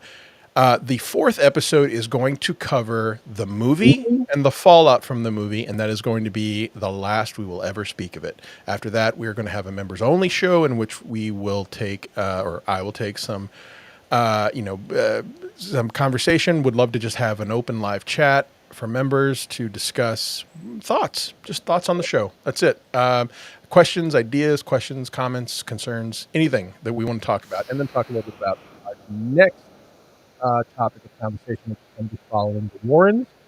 And the first thing we are going to talk about is the story of Annabelle and how it was a very uncreative story that they just simply stole. They stole all of it and sold it as their own. I think your mic just got a little muffledy. Really? Hello. There you Hello. go. There you go. Okay. Crystal clear. Yes. So back to, Annabelle was just a story that they stole. That's all it was. They stole the whole story of Annabelle and sold it as their own. But let's talk a little bit. This is actually going to give us a little bit of a preview of that topic of conversation as well.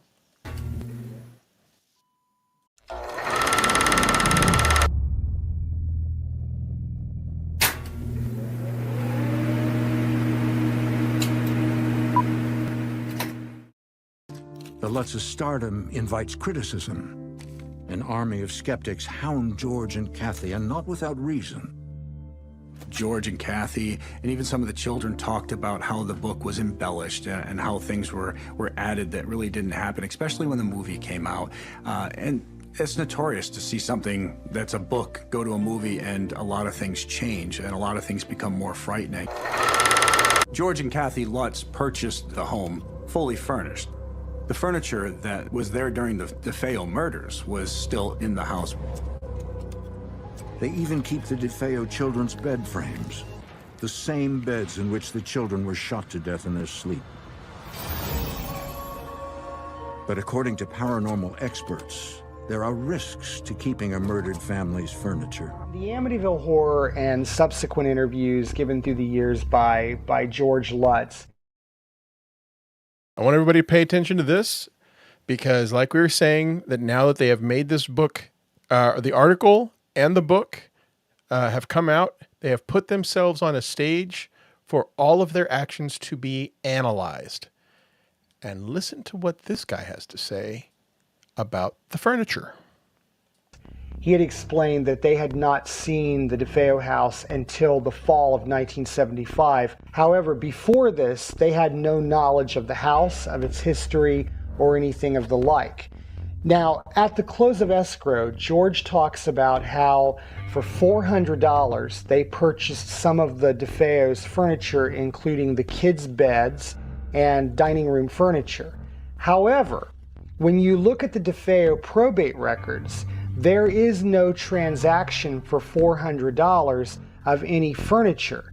And in most cases, the DeFeo probate records were very specific. It was almost as if most of the members of the estate knew who they were selling this furniture to.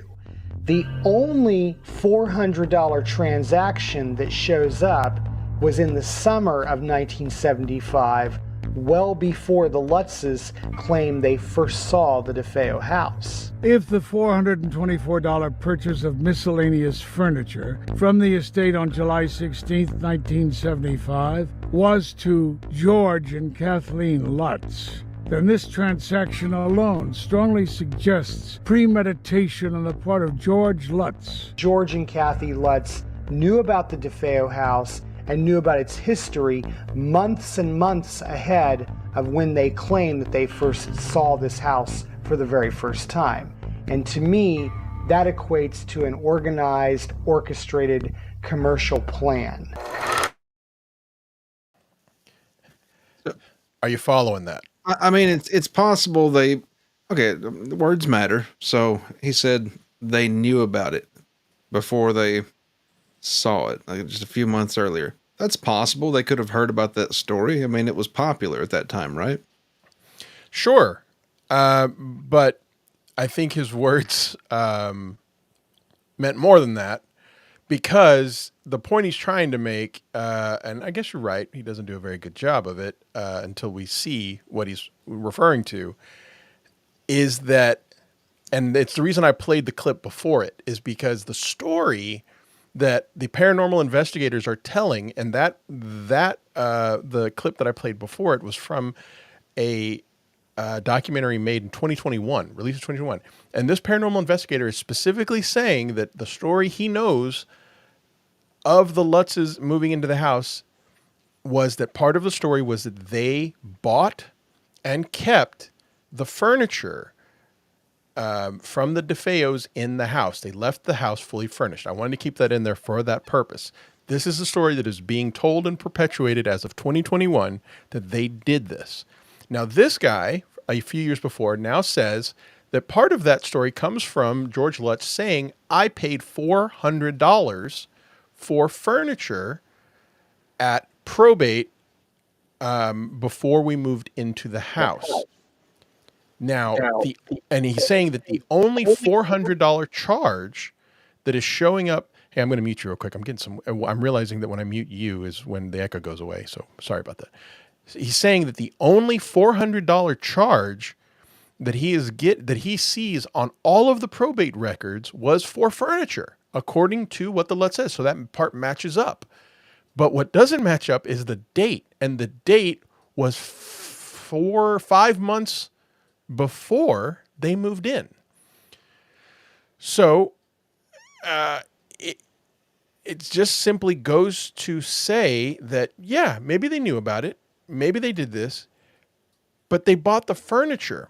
And that completely contradicts the story that they told in their book and in other documentaries in which they participated, in which they specifically say that the way they found the house was that they were house hunting and their realtor said, do you want to see this house? It's the murder house. Do you remember that from episode 1? Yeah, but I mean, okay, they lied about a lot of shit.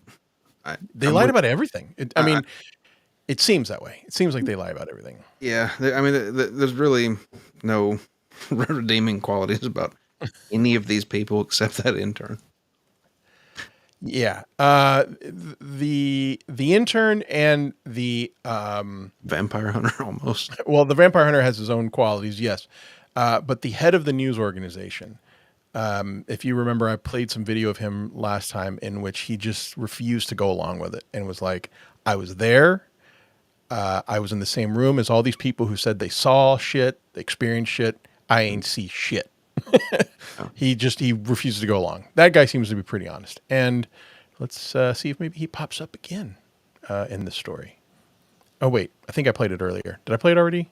Where he talked about when he reads from the The Amityville Horror.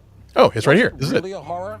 Sorry. Was it a hoax perpetrated on the world, which still remains mystified by the tales of bizarre happenings in a quiet house? The Amityville Horror attempted to bolster its credibility by using Marvin Scott's name and reputation, which did not please Scott. Jay Anson wrote the Amityville Horror, a true story, so he claims. Well, some of the accounts were not true, particularly the prologue and epilogue. Talks about my colleague Steve Bauman, who visited the house, and there were mistruths about his presence there, as well as mistruths about my presence there on March 6th, 1976, which he says on February 18th, 1976, Marvin Scott decided to investigate further the reports of the so-called cursed house of Amityville. Well, he was only off by a month. But then he goes on to say, Scott had originally contacted the recent tenants, the Lutz family, and requested permission to film activities. George agreed and sat down at a meeting with Scott in a small pizzeria in Amityville. I've never even had a slice of pizza in Amityville, no less meeting George Lutz. Never. There are risks to keep. So that is just simply to say that the author of the book just wrote whatever he wanted to write. So how can we believe any part of the story? I mean, you can't. It says that they're willing to lie about shit. So about anything. Hey, let's see here. Thank you very much. I want to make sure I'm pronouncing your name correctly. Is it Svoren? Svoren? I think it's Soren Ringholm. I don't know what sound that's supposed to make, that little O with the cross through it. I want to say it correctly. So please, if you could write it out phonetically, I will be sure to pronounce it correctly. But this has been great and laid out perfectly. Well done. Thank you very, very much. for saying that. I really put a lot of work into this, and I really, really wanted it to be good. Thank you so much. Soren Ringholm. I want to make sure I say that right. All right, so back to this. Finishing up here. Keeping a murdered family's furniture. The Amityville Horror and subsequent interview. Attorney for Ronald DeFeo, Months and months ahead of when they claim that they first saw this house for the very first time. And to me, that equates... Son of a bitch. This is the video that originally screwed up. I should have just let it stay screwed up because obviously I put the wrong thing in here twice, or put the video clip in here twice. To an organized, orchestrated, Sorry, folks. commercial plan. I need a Baba Booey. William Weber, the attorney for Ronald DeFeo, who murdered... Remember this guy? Everybody remember this guy? His family in the house, Lawyer. becomes a leading critic. Their brief discussions with Weber come back to haunt them. They did play me the tape that they had made of their original meetings with William Weber. They recorded their conversation. The Lutzes recorded their conversation with Weber when he approached them about the book deal. That's what And normal they people told do. me, we're not Exactly. proud of what you're about to hear on this tape. The audio tape of William Weber, George and Kathy Lutz was about them discussing book deals, movie deals. William Weber had said, we can really expand on the story, exaggerate it to get more people interested. Weber said it from the beginning, and they recorded him saying, let's make up this story so that we can get a book deal. Wow. You hear that, folks? How is this not more commonly known about? I wish it was. And that is exactly why I'm doing this show, is because I wanted it to be. I am nobody. I realize I have an audience here of 20 people, but I just wanted other people to hear this story because it's so goddamn fascinating. It's so interesting.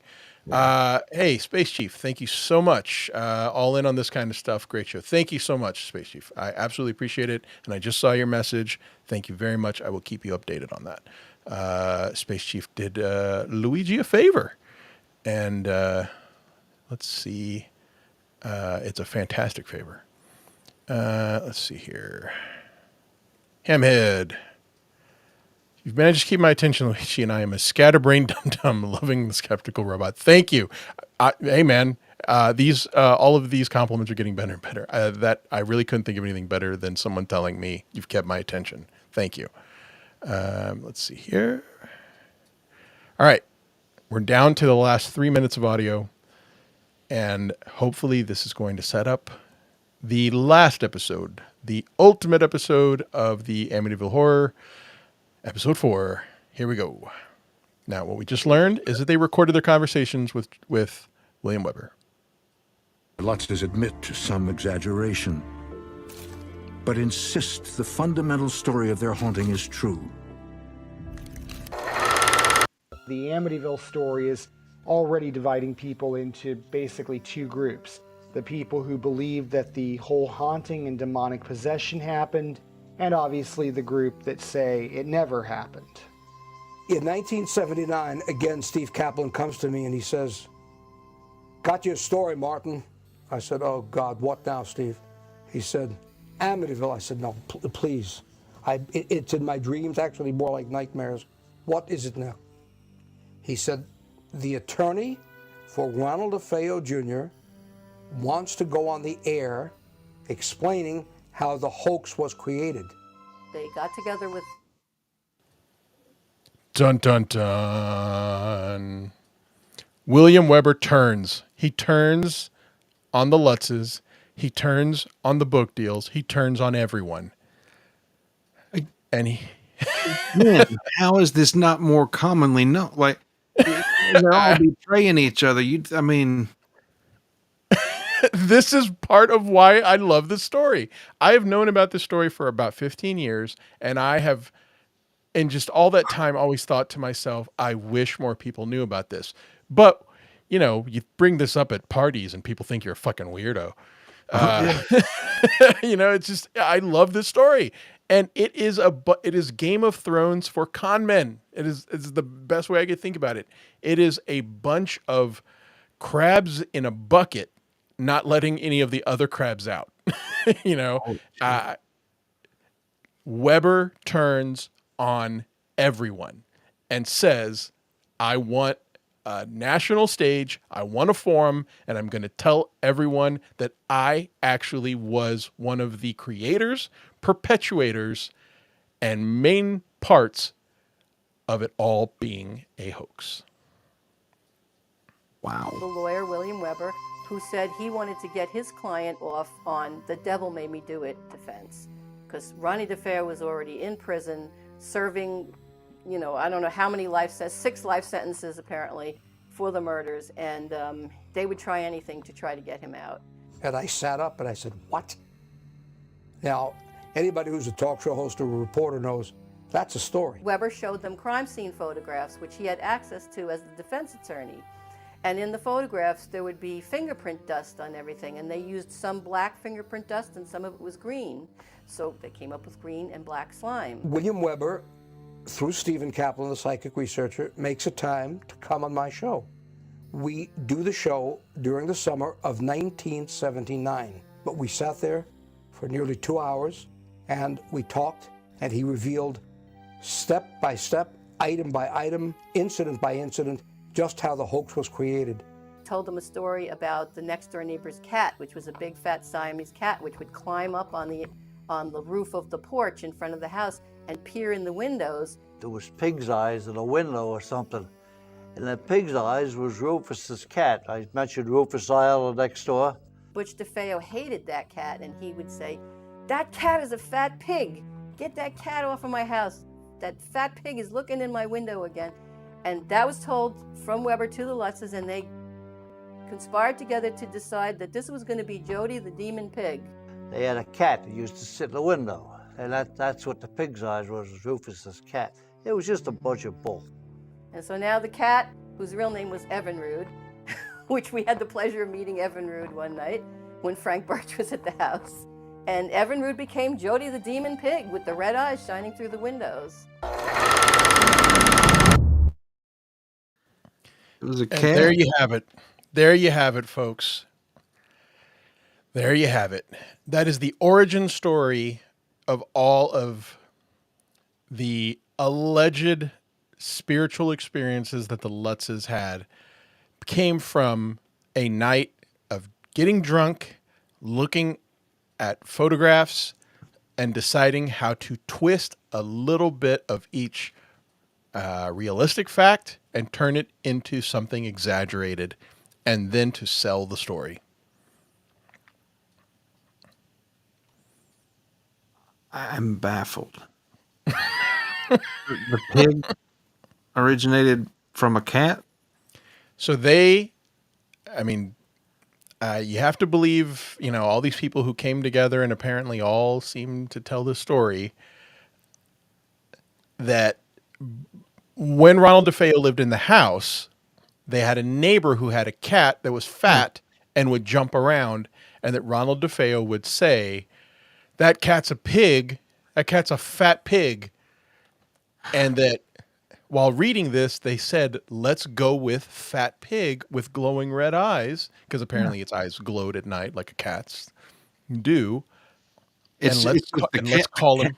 The cat is what inspired it. That's inspired it. Everything, and this all goes to what I've been saying this entire time, was that they created this hoax, and it was completely uncreative. Nobody had a creative bone in their body to think of something special, original, unique. They borrowed every fucking aspect of this story and then tried to sell it off as their own. And then they gave it to a writer who then said, hey, none of this shit is creative original. Let me come up with some creative original shit. And then we're going to put that in a book. And then we're going to sell it. But we're going to say that it's all real. And then they said, great. But you know what? We came up with the idea. Fuck the lawyer. He didn't do shit. and he was actually trying to cut in the murderer on 5% of our profits. Fuck him. Let's move forward and do this deal. And then the lawyer said, fuck me, no fuck you. I am one of the people who created this. So guess what happens next? Weber sues the Lutzes in court over the rights to their story. Oh, shit. And that is going to be episode 4. Oh, my God. It gets deeper. It gets deeper and deeper and deeper. I can't believe I thought I was going to be able to tell the story in one episode originally. Yeah. So, tell me how you feel now. What are you thinking? Everybody is a con artist. Yeah, that's At least basically it. In that whole area, definitely relating to this story. They're all con artists. Yeah.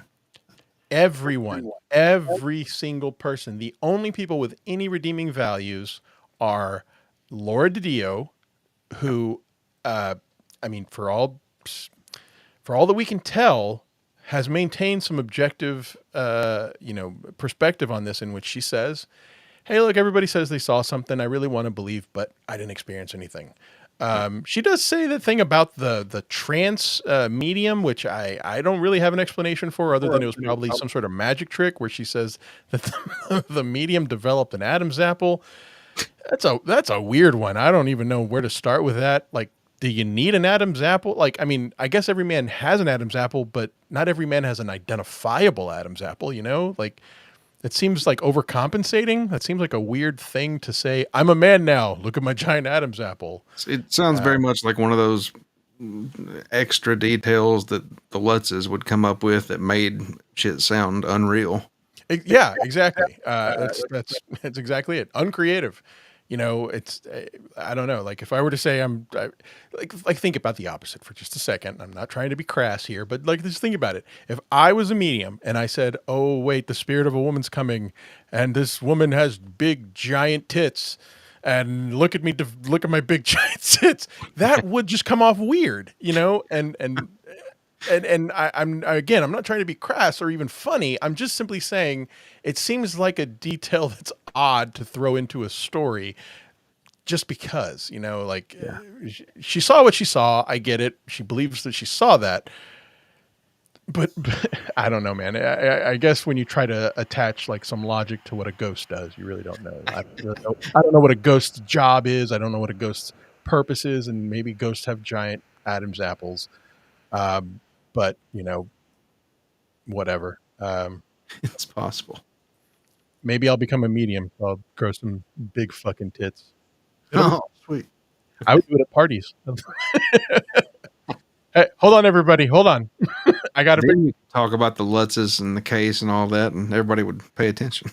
Yeah. Oh, they pay attention, all right, because there'd be this big guy walking around with big fucking tits. Yeah.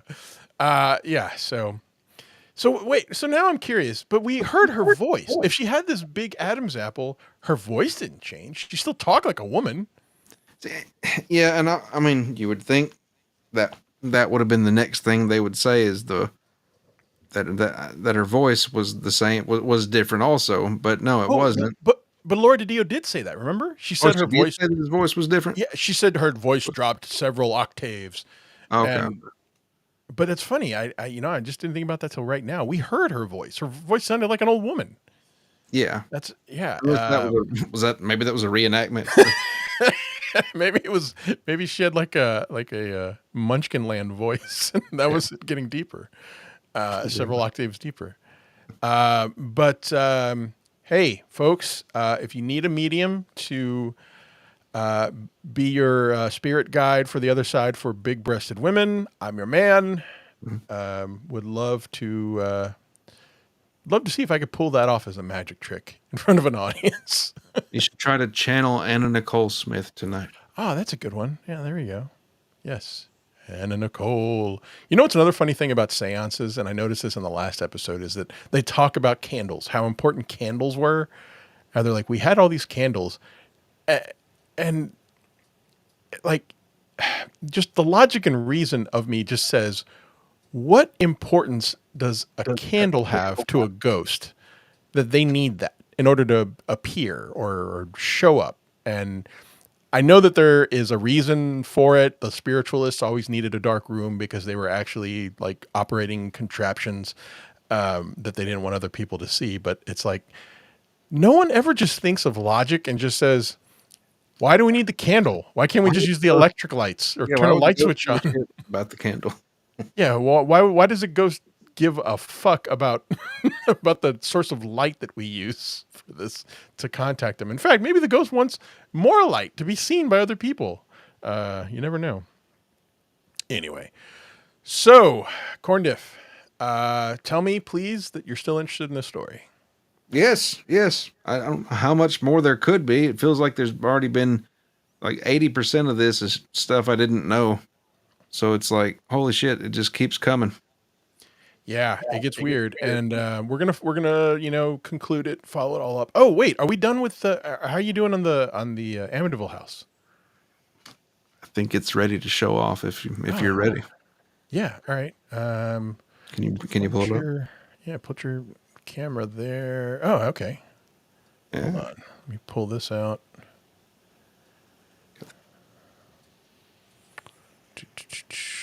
When you're ready, and I'll start. There you go.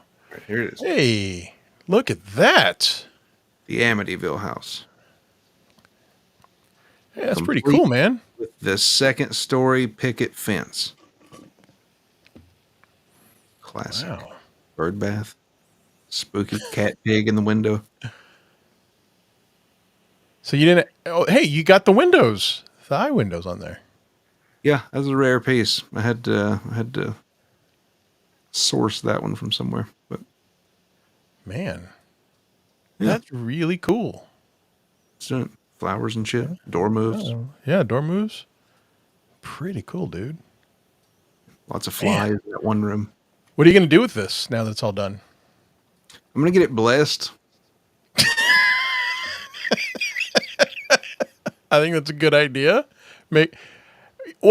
Is there any chance that this thing could be haunted and you're actually bringing it, as a haunting into your house? I've already heard some noises over my shoulder in this room, and there's no one else in this room just while building this house. So, was it an Indian or a pig? It had kind of a pig squeal, but I saw I don't know. A pig squeal with female perfume. Yeah, that's what it was. But wearing an Indian headdress. But I did hear something. So yeah, definitely a haunted Lego set. Man, that is really cool. All right. Well, hey, maybe we'll try to introduce this for other episodes. Maybe for the Annabelle episode, we'll have you do a Lego Annabelle. I wonder if we can find that somewhere. And anyway, well, thank you, everyone in the audience who has stuck around this long. I hope that you are finding this as interesting as I do. I hope that this is as much fun for everyone as I find it, just because it's a fascinating topic. There are a few things in this world that I just really dug into and wanted to learn more. And as soon as I heard just a little bit about the backstory of this thing, I was like, no, I want to know more about this. And it turns out there were some other people out there who wanted to know more too, and they put together some videos. And I'm very thankful that I was able to, harvest a lot of this stuff that other people have made, just for the sake of trying to tell this story. Most of these people are dead, but a lot got done before they died, and It's a cool story. It's a very, very cool story. And I think that at the heart of it is, for skeptics who just don't believe this nonsense, it's a story that just kind of shows what happens to liars and what happens when they lie and they try to pull off shit like this when we all just know that there's no ghosts, there's no hauntings, there's none of this bullshit. And hey, whatever. So, thank you again. This has been episode 3 of Skeptical Robot. Next episode is going to be the final episode of the Amityville story. Please like and subscribe. I forget all the things I'm supposed to say. Like, subscribe, turn on notifications. Turn on notifications. There you go. Yeah. Yes, that's when I was supposed to turn on gifted memberships. That's a great one. Yes.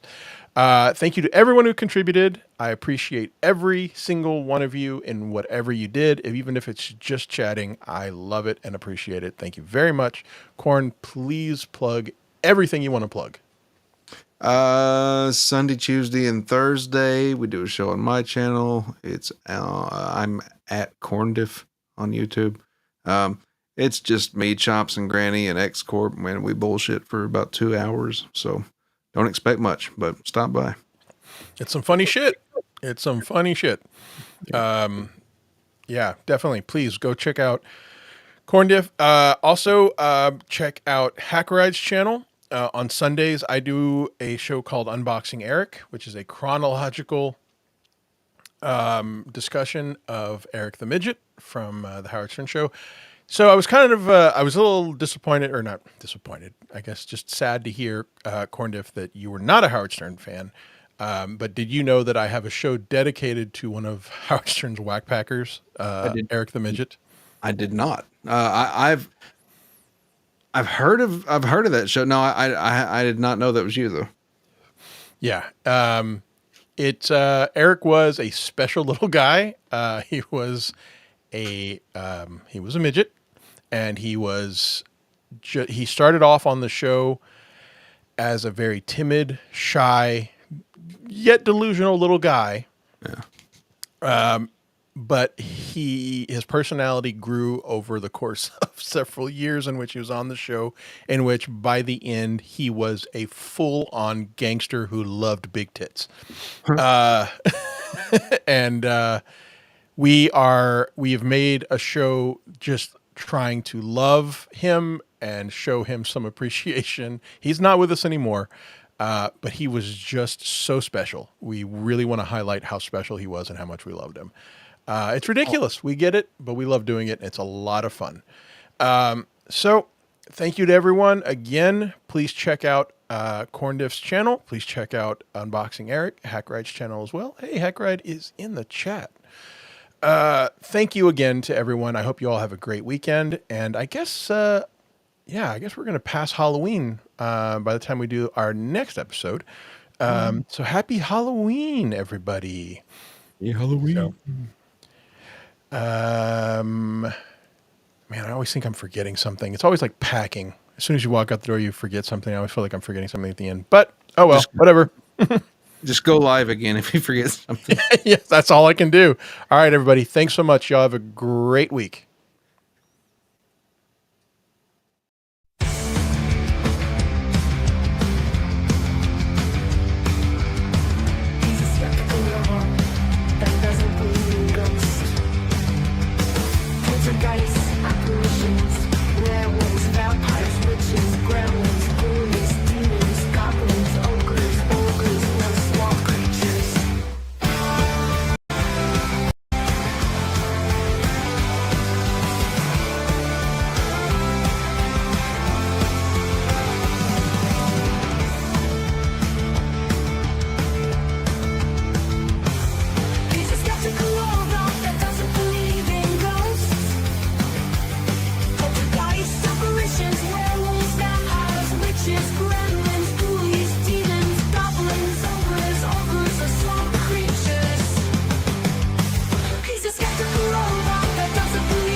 That's right, it sucks.